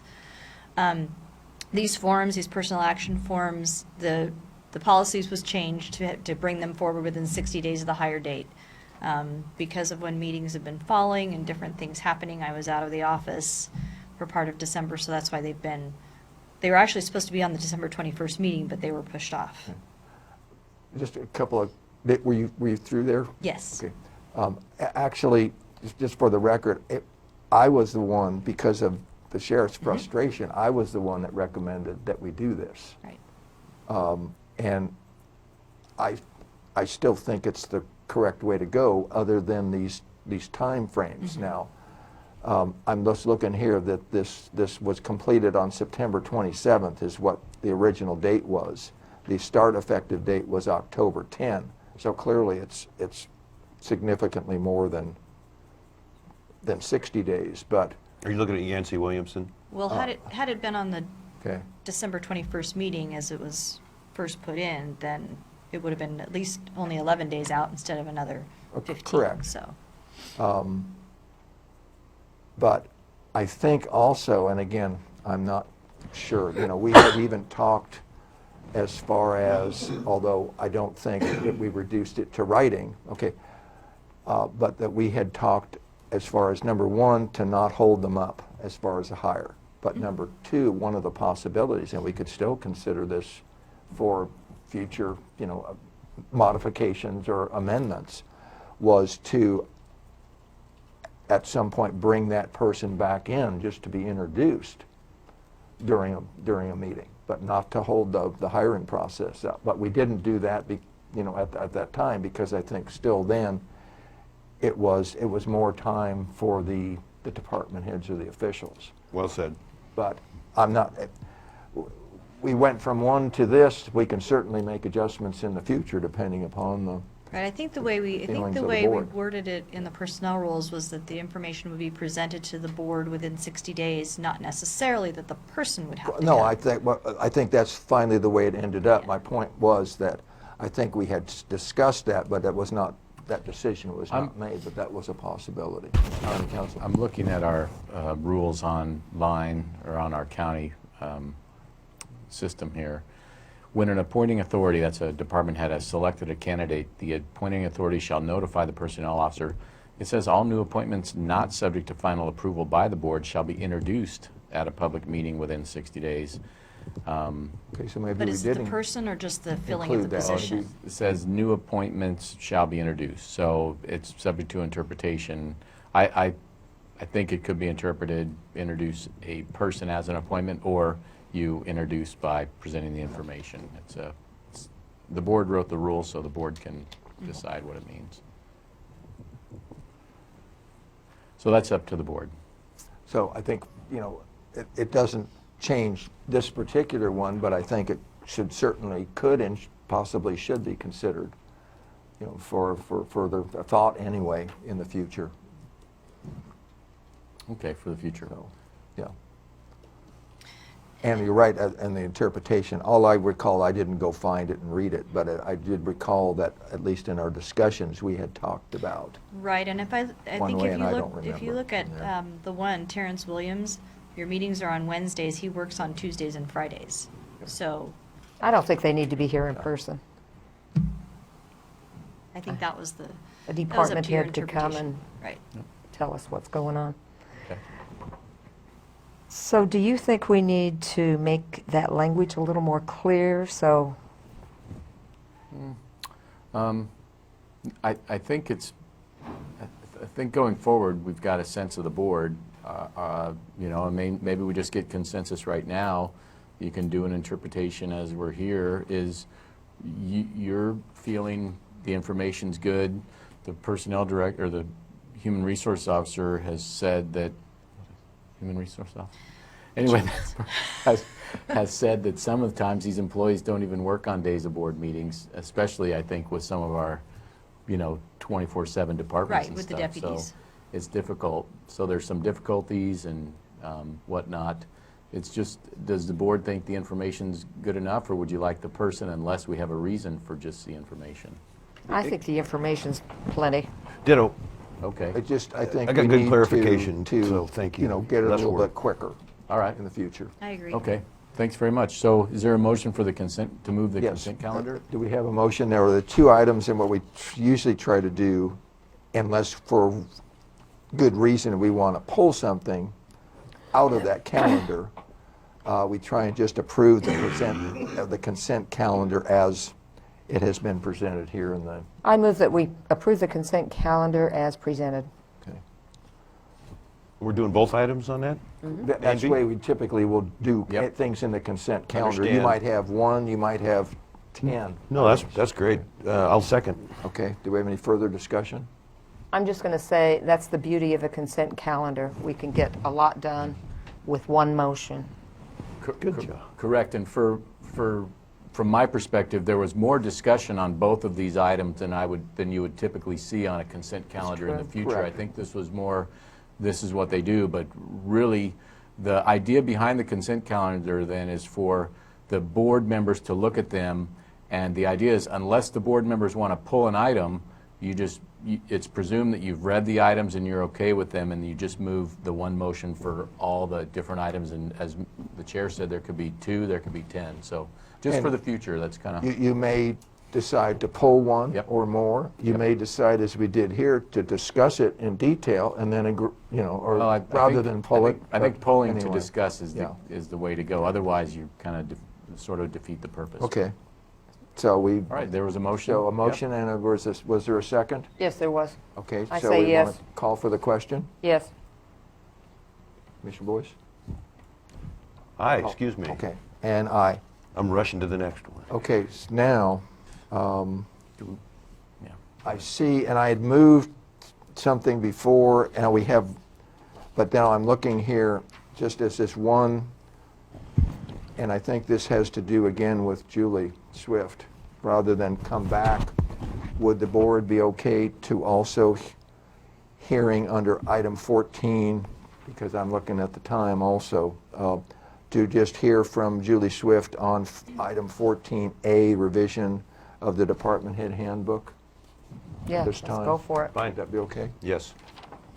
Back in 2010, we created a document that's a department head and elected official handbook. That's kind of a guideline for new department heads and new elected officials, just kind of where to go for different things. There was also, part of that order adopting that was to give my position authority to make the changes as necessary. We've made some updates and changes with the help of John Huddle, and the question that I have is, do you want to just go ahead and give me the authority to make those changes, or do you want to readopt the book itself? So that's just my question. I think since it's gone through John Huddle and he knows all the legalities, I just give you the authority to do it. I agree. Okay. Good. Okay? So we're just after consensus on this one, County Yes, Council? I think You the think way that I would read, suffice? yep, the way I read it is the Human Resources Director has authority in that order to make the changes, and she just wanted to make sure you're okay with that, and you are, so Mm-hmm. So consensus is good. we have unanimous consensus. then. Okay. Yes. Okay, thank you. Thank you. Thank you again. And that will be for the new commissioners. That is available on the S Drive, which you'll be introduced to, I'm sure, so you can review that document. Okay? Okay? And may I ask for one other request here of the Commissioner? Thank you, Julie. Okay, thank you. And it was a note that I had put here to make a quick comment on, or again, just a request for consensus.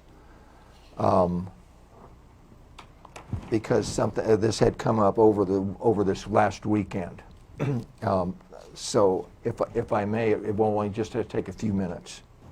Would that be okay? How many's a few minutes? Huh? No, I'm kidding. Three or more. 3 or more. Do you have the Okay. timer? Summer, do you have the timer? Yes, yes. Yeah, the timer. Put me on the timer. This has to do with the GIS system and the initial pass that has been put up here now for a couple of weeks. 2 of the people that have sent back really good feedback were the more technically oriented individuals. One was Aaron Minster. The other was Jordan Fanning. And as a matter of fact, they were in a separate meeting when we met with Melissa Crane, the GIS manager of Lane County, back in October 13 and 14. They were invited as a separate group because they were much more technically qualified than all the other people that had been attending the meeting. Their feedback has also been much more technical and much more constructive, if you will. So they're actually using it and Well, liking yeah, it. they're coming back with some great Okay. suggestions back to Lane County and to their programmers. Significant. What has come up, and County Council's been up on this, is that Aaron Minster had requested, because now Lane County is the custodian of quite a few of these records, because they're hosting this GIS system now, and they're working through the final. I don't want to say all the final, but they're working through the feedback and corrections after what they refer to as the first pass on them putting this up. Aaron had come back and asked for 2 data sets so that she could further work on some projects she had and then give further comments back on the accuracy of those data sets. And she gave very, very specific, both she and Jordan did, on some of the other data on the first pass, which they're now working on to make corrections. Melissa Crane got back to myself and John and said, okay, basically, yes, we have the data sets. We can give them to her, but we don't just want to do that without approval of the county, because the county is the owner of that data, basically. And then we got into public records and so forth. What I did over the weekend with Aaron, and I CC'd County Council, was I sent a page from our public records policy on page 4 under waiver or reduction of fees for basically a one-time waiver of any public records fees, that I thought that the benefit that we receive back, the benefit that Lane County receives back from this feedback from them, is far greater than the fees of $100 or $200 may be, the price if they were to go through all the formality and the process and the procedures, and it would hold Lane County up also. So the bottom line, I'm asking, and I've presented this to Aaron as far as my position, what I proposed to do. I presented it to County Council, I presented it to Lane County, is to waive these fees in this particular case for Aaron, and also to include Jordan Fanning, who is the other more technically qualified GIS individual. Where do these folks work? Yeah, Well, what I'm do you lost want? on that too. Assessors? Jordan Fanning is the GIS individual for the city of Brookings. Okay. And they're one of the groups that have interfaced with the county over many, many months now, Okay. as far as have attended these presentations and are giving constructive feedback on how to make this a better system, a better GIS system for everyone. Aaron is with the Watershed Council, has done the same thing.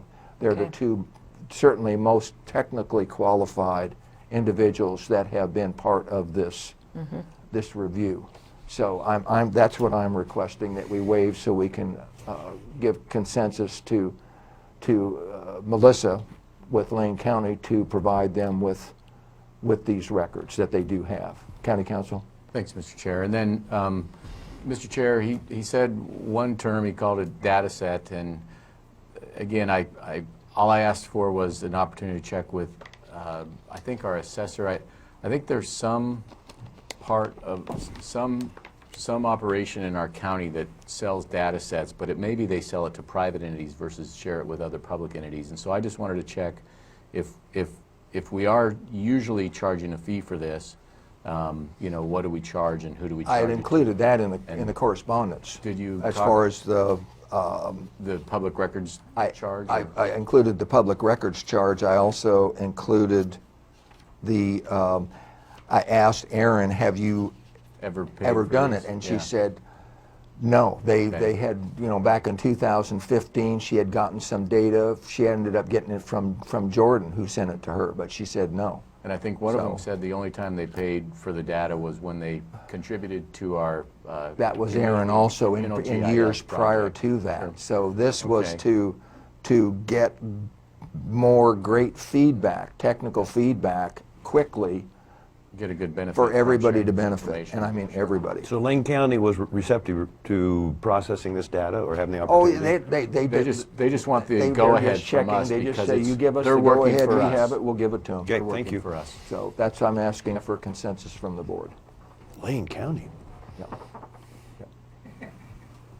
Well, they are the ones that have designed now. No, and it's a hosting this, yeah. positive Yeah. thing, yes. And they did so.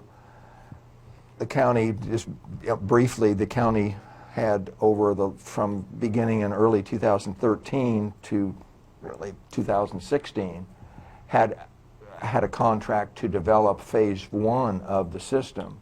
Well, But anyway, thanks, Mr. Chair. I think you're getting into the weeds a little sidetracked, bit. Next. yeah. Thank you. Next. Yeah, What we're thanks. trying to do is Thank you. So do you have fast track consensus? this approval for consensus. So I'm asking for consensus. I'm fine with it. Yes, thanks. Okay, so we have unanimous consensus.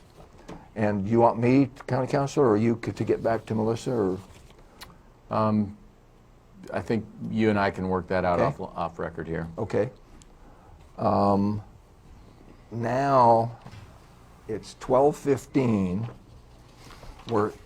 We have one item left with an estimate of 45 minutes. And it could be more. I would like to take a lunch break, and I'm looking at other people here. And that was another reason to put the largest, longest thing I think that was a toward good the back end. I would like to propose that we take a lunch break before we come back. I'll defer to the board. Okay. So what time do you want to meet back? I'm fine with it. I'd say 1:15 to 1:30. It's 12:15 now. 1:15, 1:30, 1:15. I gotta go pick up some chainsaws. Works out great for me. Okay. So are we okay with that then? Sorry, Terry. Okay, so we will Recess? recess. It's 12:16. We will or 12:15. We will recess until 1:15. Thank you. Thank you, Mr. Chair. Contract, you guys decided to approve this Blue Ribbon Committee. I put my name forward. Wonderful. serve on. Wonderful. Are you coming Okay. back? Am I coming back at 1:15? Yes. Good, thank you. You want to make a comment when you come back on it? No. We'll get into the I just- record or not?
Oh, okay. My apologies, I was talking to him. We'll let it go this time. Okay. Yeah, okay, so it's 1:16, and we're back from lunch, from the recess. We had one item, agenda item left, and that was under old business, agenda item 11, the O&C litigation special assessment. And apparently, Commissioner Boyce, are you going to basically make the comments on this one? If any time that is suitable. Please, you have the floor. Thank you.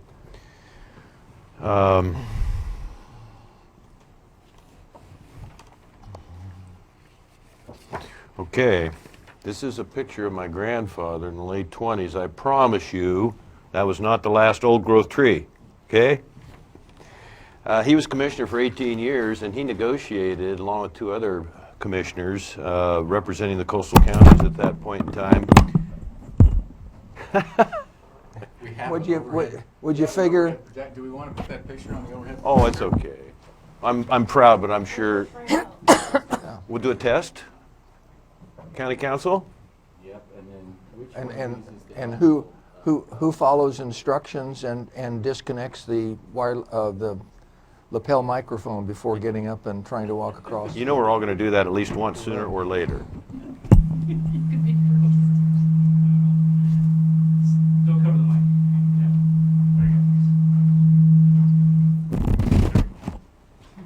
There we go.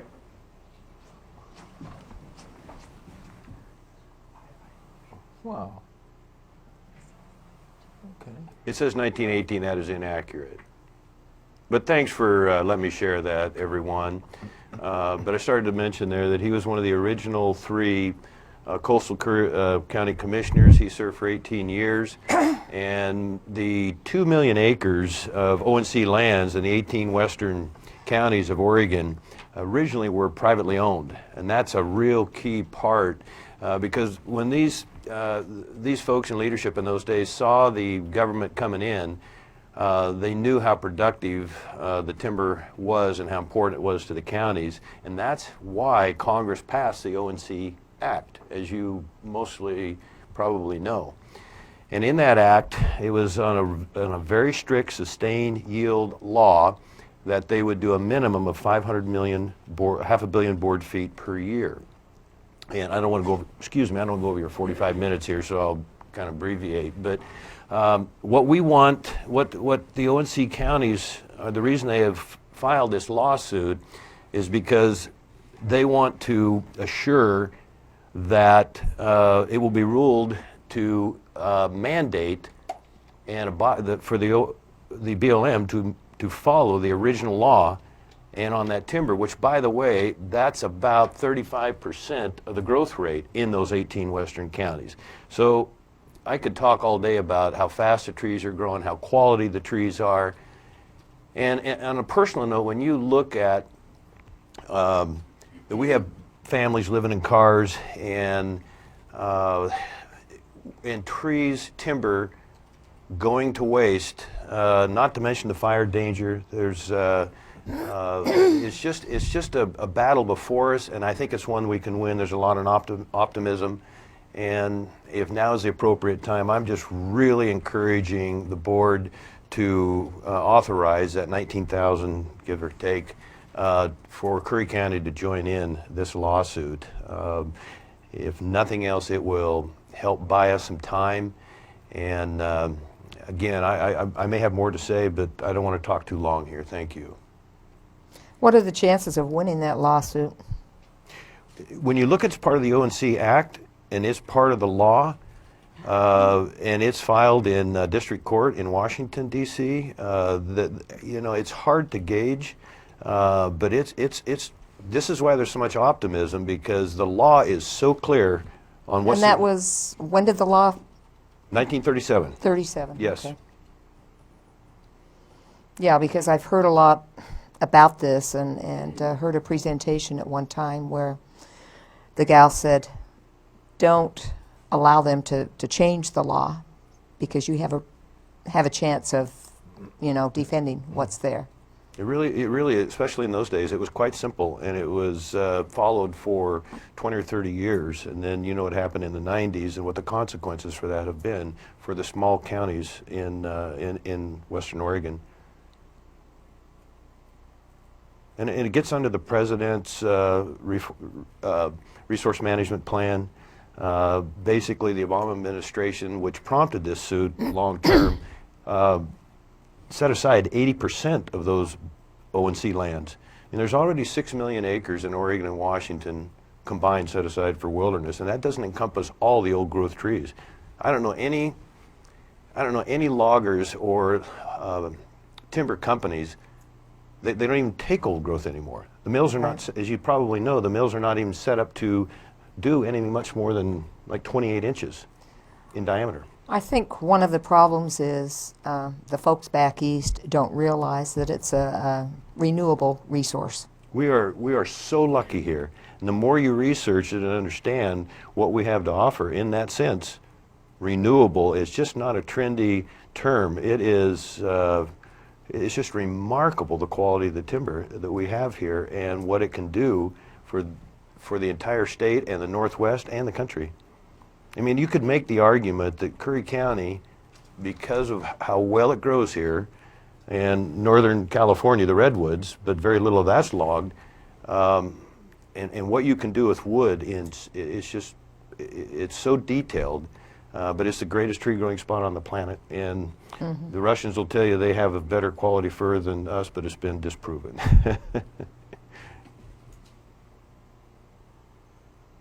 How many of the counties have joined in on this lawsuit? I believe, but don't quote me on this, I think it's all but 3 have not paid their designated portion yet. Do you know? I do Council? not. Okay. And I heard Benton County is not part of the ONC? I believe it is. You know, when you Because look when I talked to Rocky, he said they're not paying dues. most of what Curry County has is Forest Service. You probably are aware that the tip of Josephine County, I don't know if you want to, there's our BLM land right there, but There's one for that. I don't know if you want to. Even better. 2 for 2. I'd love it if you put that up. No, that's good. Go up just a little. You can watch, John. You can see where you need to move it. What is 17? I've already paid? So I'm, well, okay. So do you guys have one of those little laser things? You can. We got a little glare there.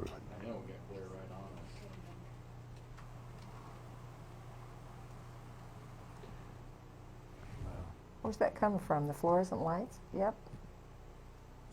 We're bound to have some little, Yeah, that's the fluorescence you can pick up. oh.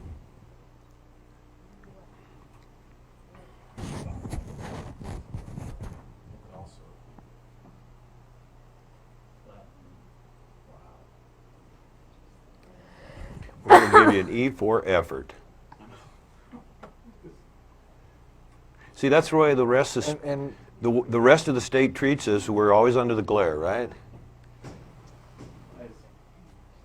All right, that was dumb. While we're, Carl, you may, what happens if we turn a light on? Oh, voila. And what about, I think the Yeah. glare's gone. Mr. King may want to contribute here on this, but you see, if I may, you see the green bottom left, that's, It's Curry.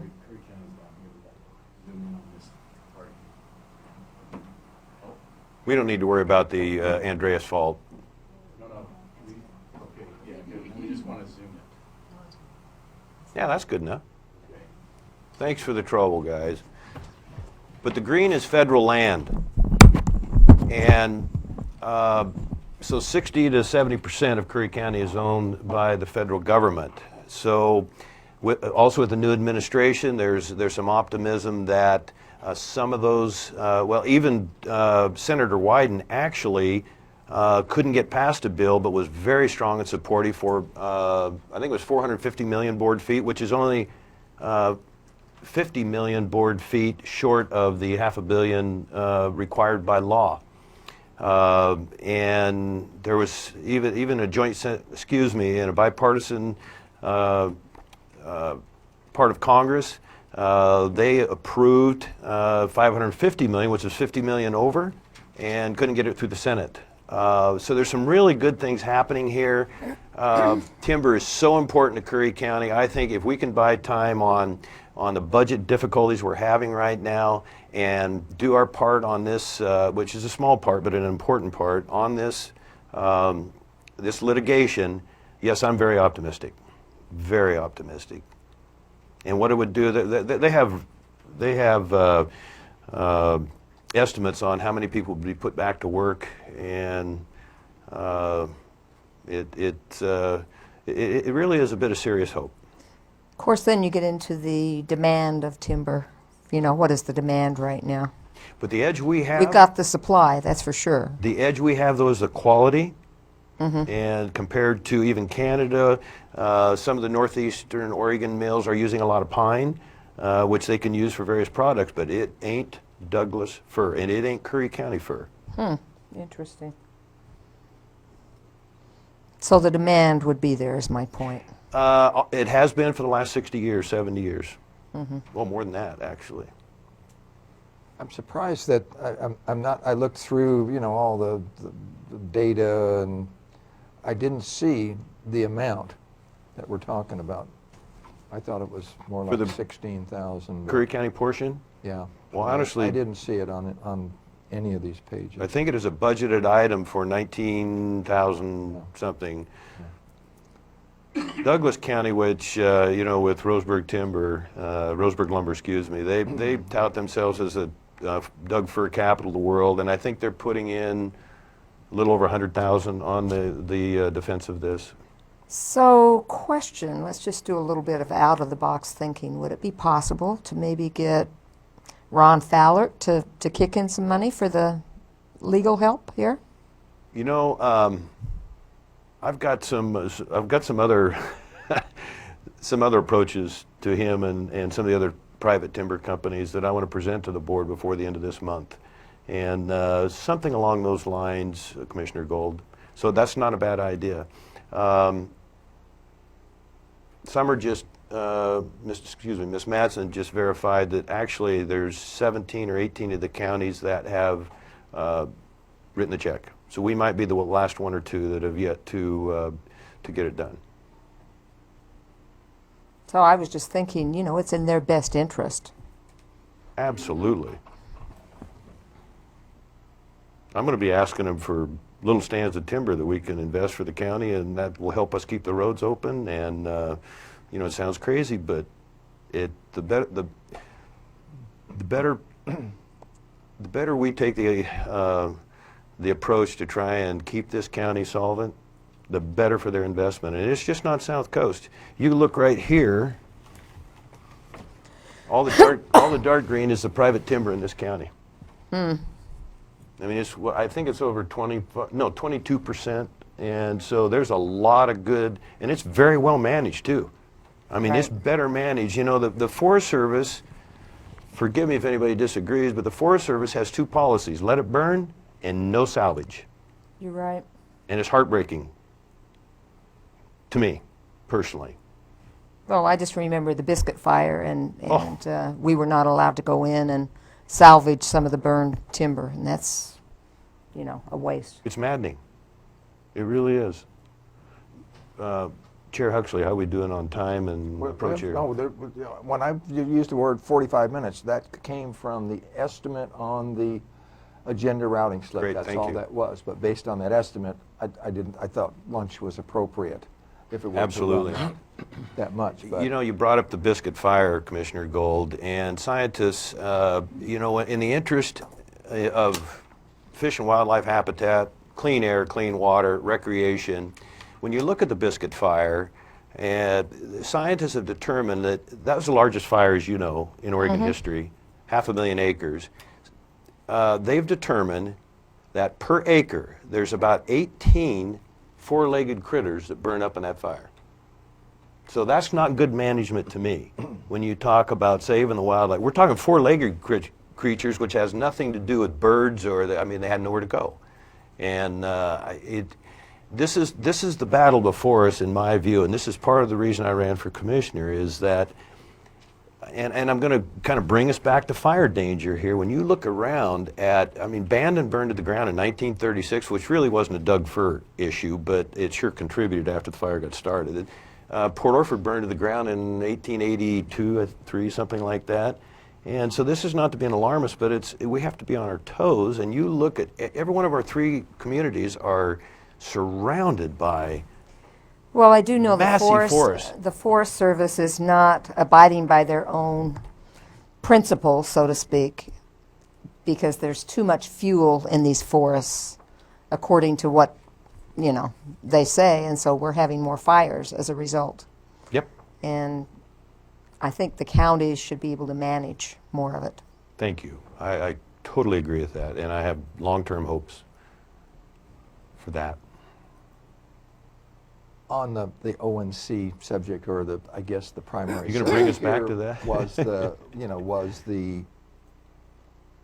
the additional amount of money for the litigation, and the litigation, according to Rocky McVeigh, was going to take, or it was approximately $500,000 contribution from the 18 of the 36 counties. There was one other one that had, I think, 6,000 outstanding when I talked to him a few weeks ago, and then there was Curry County.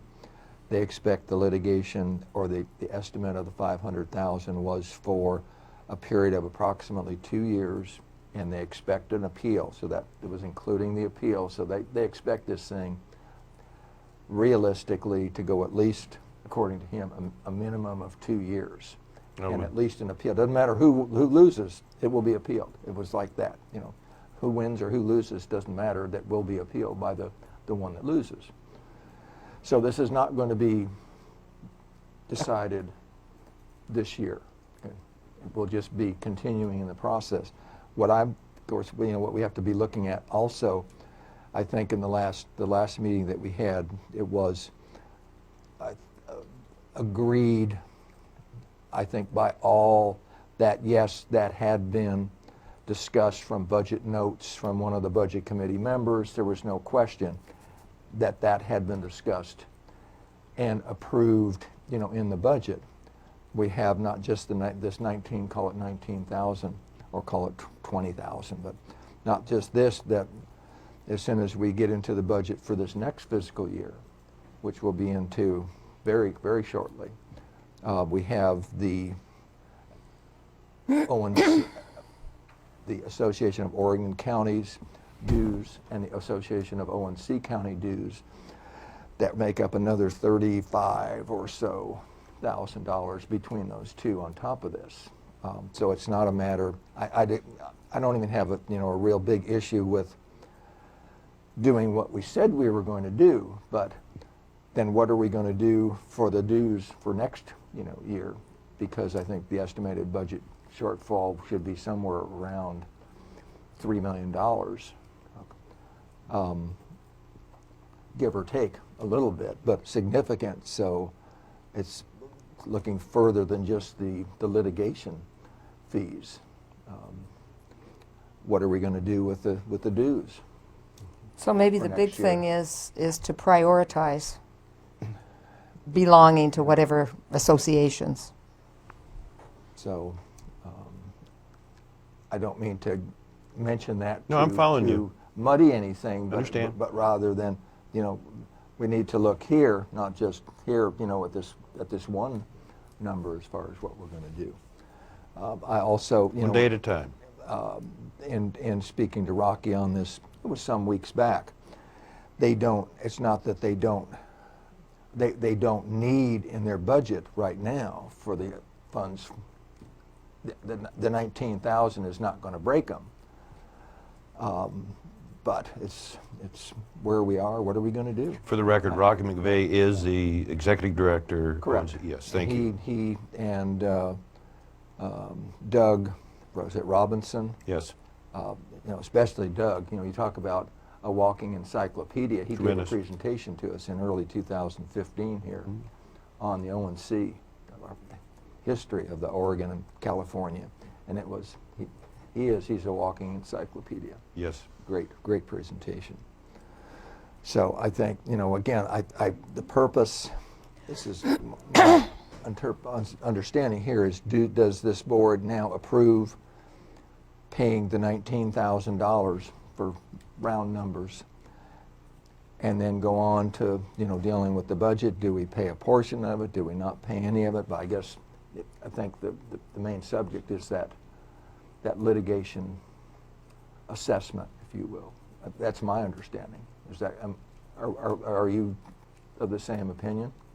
That's what this agenda item here before us today is? Yeah, I would love to be able to go before the ONC board and say we really felt that we were unanimous on this. It is a great investment, and it is part of the Curry comeback, and this is not a melodramatic thing. This is so critical to our future, regardless what our budget is next year or the following year. And I know I get a little excited, but I am very passionate about this, and I see it as a tremendous answer, and I'm not sure that it will be appealed if we win because of the Trump administration. And I may be giving that administration too much credit and too much optimism, but I think... Of course, it's not just the Trump administration, it's... Well, he still hasn't... Unless you have all sorts of... He still hasn't appointed an agriculture secretary, but I agree with you. All sorts of other variables, for Yeah. sure.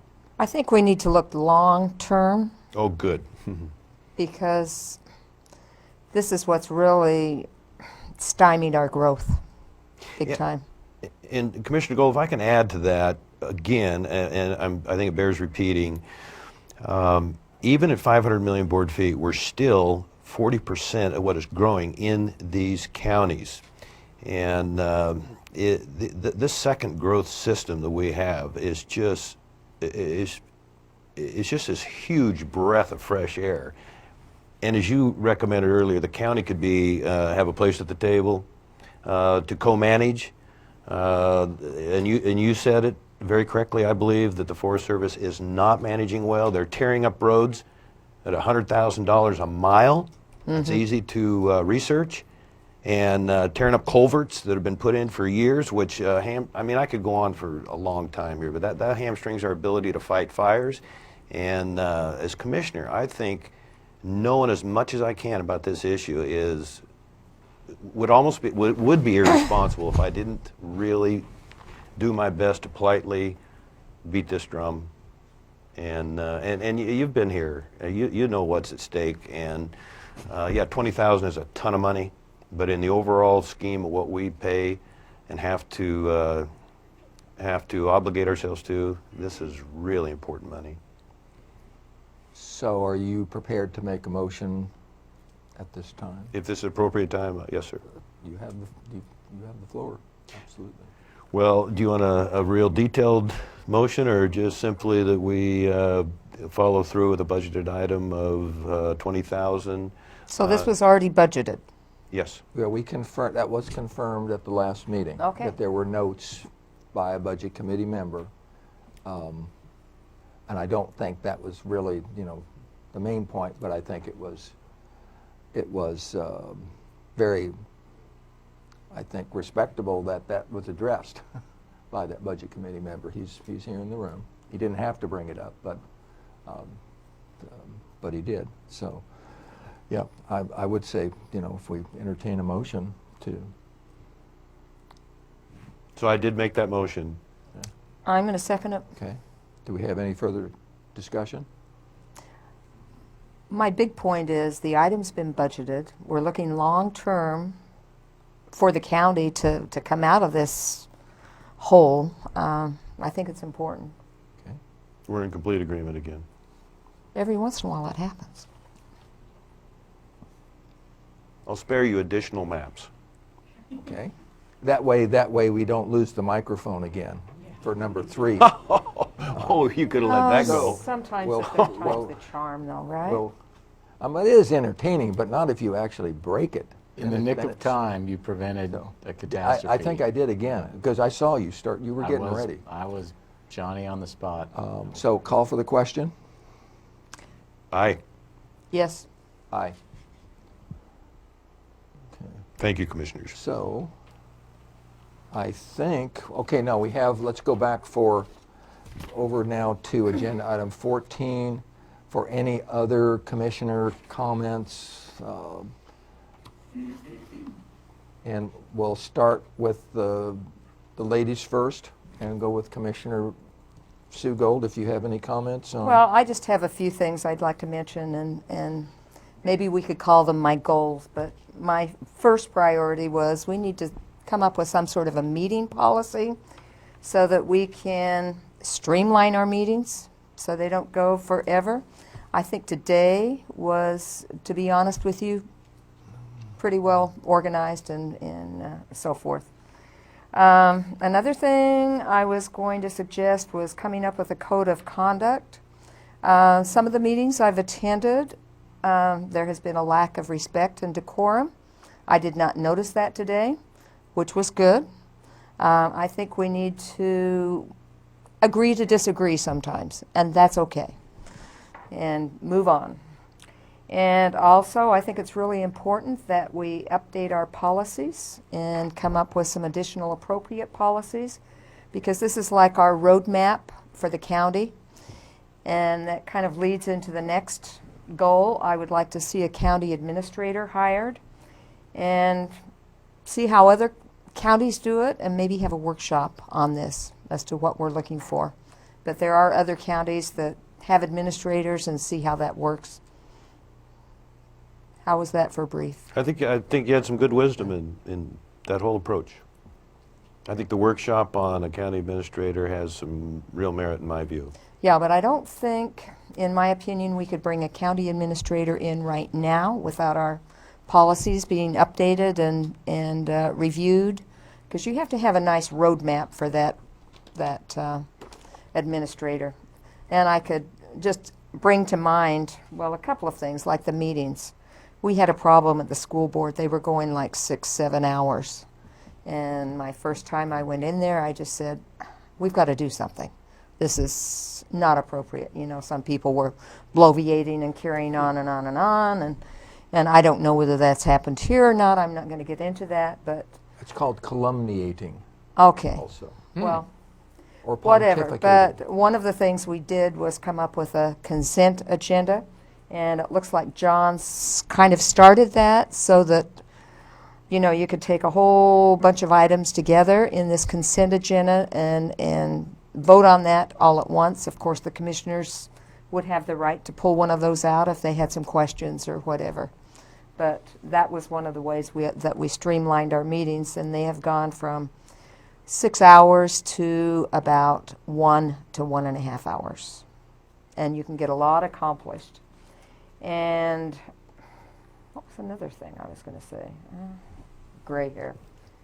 I was just going to say it's so important that we get these things in place before we get a county administrator, because I don't think they'd stay very long without a plan to move on. What were their duties? What are some of the things that they would be in charge of? And at this point in time, I don't think we could tell them. Enough. Okay, thank you. How many minutes? Part of my campaign platform was the number 33, and it's not to try and have something catchy or a gimmick or something, but it's going to take 3 commissioners, 3 years, to work well together. And not to overstate it, but I think today has been, in my view, been a very good start.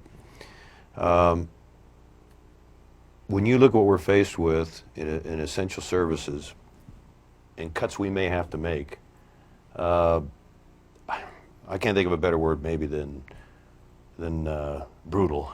And when I lost one of my businesses, I had a wise counselor say, buy time to do everything you can to save your employees' jobs. And man, did I take that to heart. And I was able to pull that with some much better qualified help. I was able to pull that off. And the families depended on it. And it had some good and it had some short term that didn't work. But I want to buy that time. That's why when you look at the formula of what we have here in timber, BLM shared receipts, meaning every county gets a reasonable share on those harvests. And two, I've been spending some time with the AOC process, and at first I thought, this is going to be a lot of talk, and you know, is this worth our time, my time, whatever? And there are some incredibly well-qualified people. Commissioner Huxley said something a moment ago interesting, that we don't know if we can fund some additional litigation fees, attorney fees down the road, and I understand what he's saying, because things are so tight, and you know that's the case as well in Douglas County, in Josephine County, in Coos County. And they're actually logging a lot of timber up there, and that's what's keeping them afloat, which is a different thing. When I go to these AOC meetings, I see the other three commissioners of Douglas County together, I see the Coos County commissioners together, and I see the Josephine County commissioners together. I'm not prodding you to go to these meetings. And when they're at these meetings, I can assure you that they're not breaking any public meeting laws whatsoever. But they are learning and growing, and they are working overtime, trying to figure out what they're going to do to save their county. They're in the exact same boat as us. And so my challenge is, if we can kind of follow that example, I think we have a chance to pull this off. Well, I just want to say one other thing relative to that.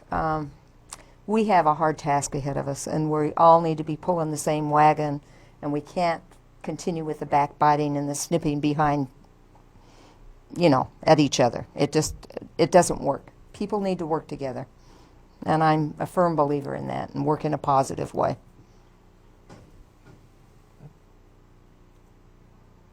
And I have some ideas that I'm anxious to run before this board as soon as possible that may have merit, may not be possible, but I'm sure going to. As long as they don't cost a lot of money, we're going to be okay. Good for you. I stand warned. Thank you. They don't call me nickel nose for nothing. I think we need to have the county council come up and show us one more thing on the projector. Oh. Oh. Jeez, what a guy. Was this a test? I don't know. Yes. You passed. Yes. Projector off? What do you want me to do on the projector? Oh, you can go sit down again and put your Oh, mic it back was on. just to see if I'd pull my mic off or not. Okay. It was a test. You passed. Ah, You're now batting 333 instead of. well, Well, a lot of people would So- love that. Any other comments? Nope, I'm good. Comments? I think we are ready then to adjourn this meeting. It's 1:50 p.m. Oh, but we had new business, didn't we? Did I miss that? I need 3 minutes. Okay, so we're not done. That's okay. Typically on that sort of thing, that would come under the commissioner, just a general comment. For next time, Maybe I clarify for missed me. something. Maybe I missed something. We didn't do No, new. we didn't have anything. Did we have something that we moved under new business? Something I'd like to bring before the board, just a resolution from Jefferson County. 3 minutes is what I need. Okay. Okay, start. This is for Anthony Valley. I'm going to get you a copy. County council? While Commissioner Boyce is handing that out, the general rule with public meetings is that the principal subjects, quote unquote, need to be on the agenda that's published, but that does not prevent the board from considering other items. That's why I wanted to see if this was an added item. Yeah, exactly. That's all. But was it? It's just was reading it- material. Okay, just reading Is that- material? is that fair enough? Yep. Well, I would be He's not inclined asking to for a just to decision. say, to leave it under the commissioner comment. Fair enough. Yeah, let's leave it under commissioner That comments. helps me. Yeah. Very good. And you can pass those three. Yeah. Okay. Now- So I'm and going to then- read this real quick, and then I don't have anything else. Okay, so this will go into the record too? Subject to your approval. Well, no, I'm just saying, that once it's being added out here, it needs to go to Summer and then be added into the records. Okay. Thanks. Before the County Commission of the State of Oregon for the County of Jefferson, in a matter of supporting funding for Oregon veterans, whereas Oregon is the proud home of more than 320,000 veterans who have served in 5 major wars across 3 generations, and whereas the Governor's 2017-19 recommended budget proposes cutting general fund support of veteran services by $10 million. Can I repeat that, please? Oh, The Governor's recommend, huh? $10 million. Yeah, you got Right. it, okay. Stunner.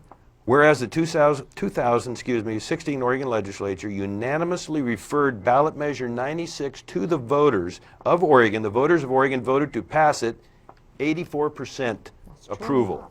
And whereas the legislative argument in support statement in the official, can you tell I'm excited?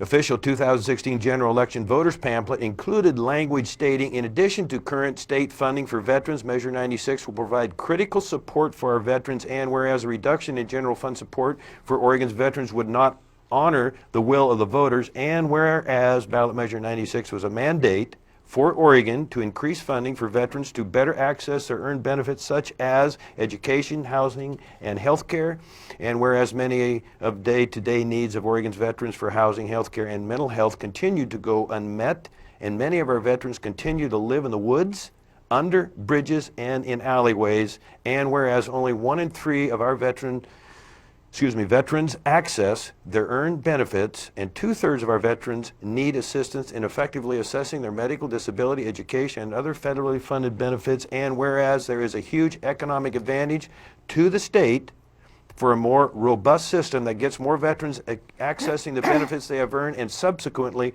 more dollars circulating in local economies, and whereas the current annual federal amount of dollars coming to Oregon is $1.3 billion, up from approximately $600 million in 2007 for non-healthcare benefits, and $1.1 billion in healthcare benefits, up from approximately $500 million in 2007. I'm rushing this, shouldn't.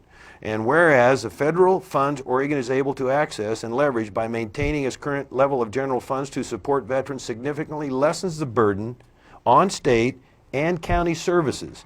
And whereas the leaders of Oregon have no obligation to honor the men and women who have served our nation in uniform and to advocate on behalf of veterans, now therefore be it resolved that the Jefferson County Board of Commissioners hereby oppose the Governor's 2017-19 recommended budget plan to reduce the state of Oregon's general fund support for veterans by $10 million. Signed by the commissioners there. Thank you for letting me read that. I am proposing at some point, doesn't have to be today, I'd like to have us work on a similar resolution. I understand the AOC counties also are working on this and will have a response to the governor's recommendation. Thank you for letting me read that. Okay, it's 1:55. We'll go ahead and adjourn the meeting. Thank you, everyone, for attending. Jeez, no fights. I wasn't anticipating any. Just remind you, we're still in. Just I'll take your mics off. Yep. Especially me. No, see, on this.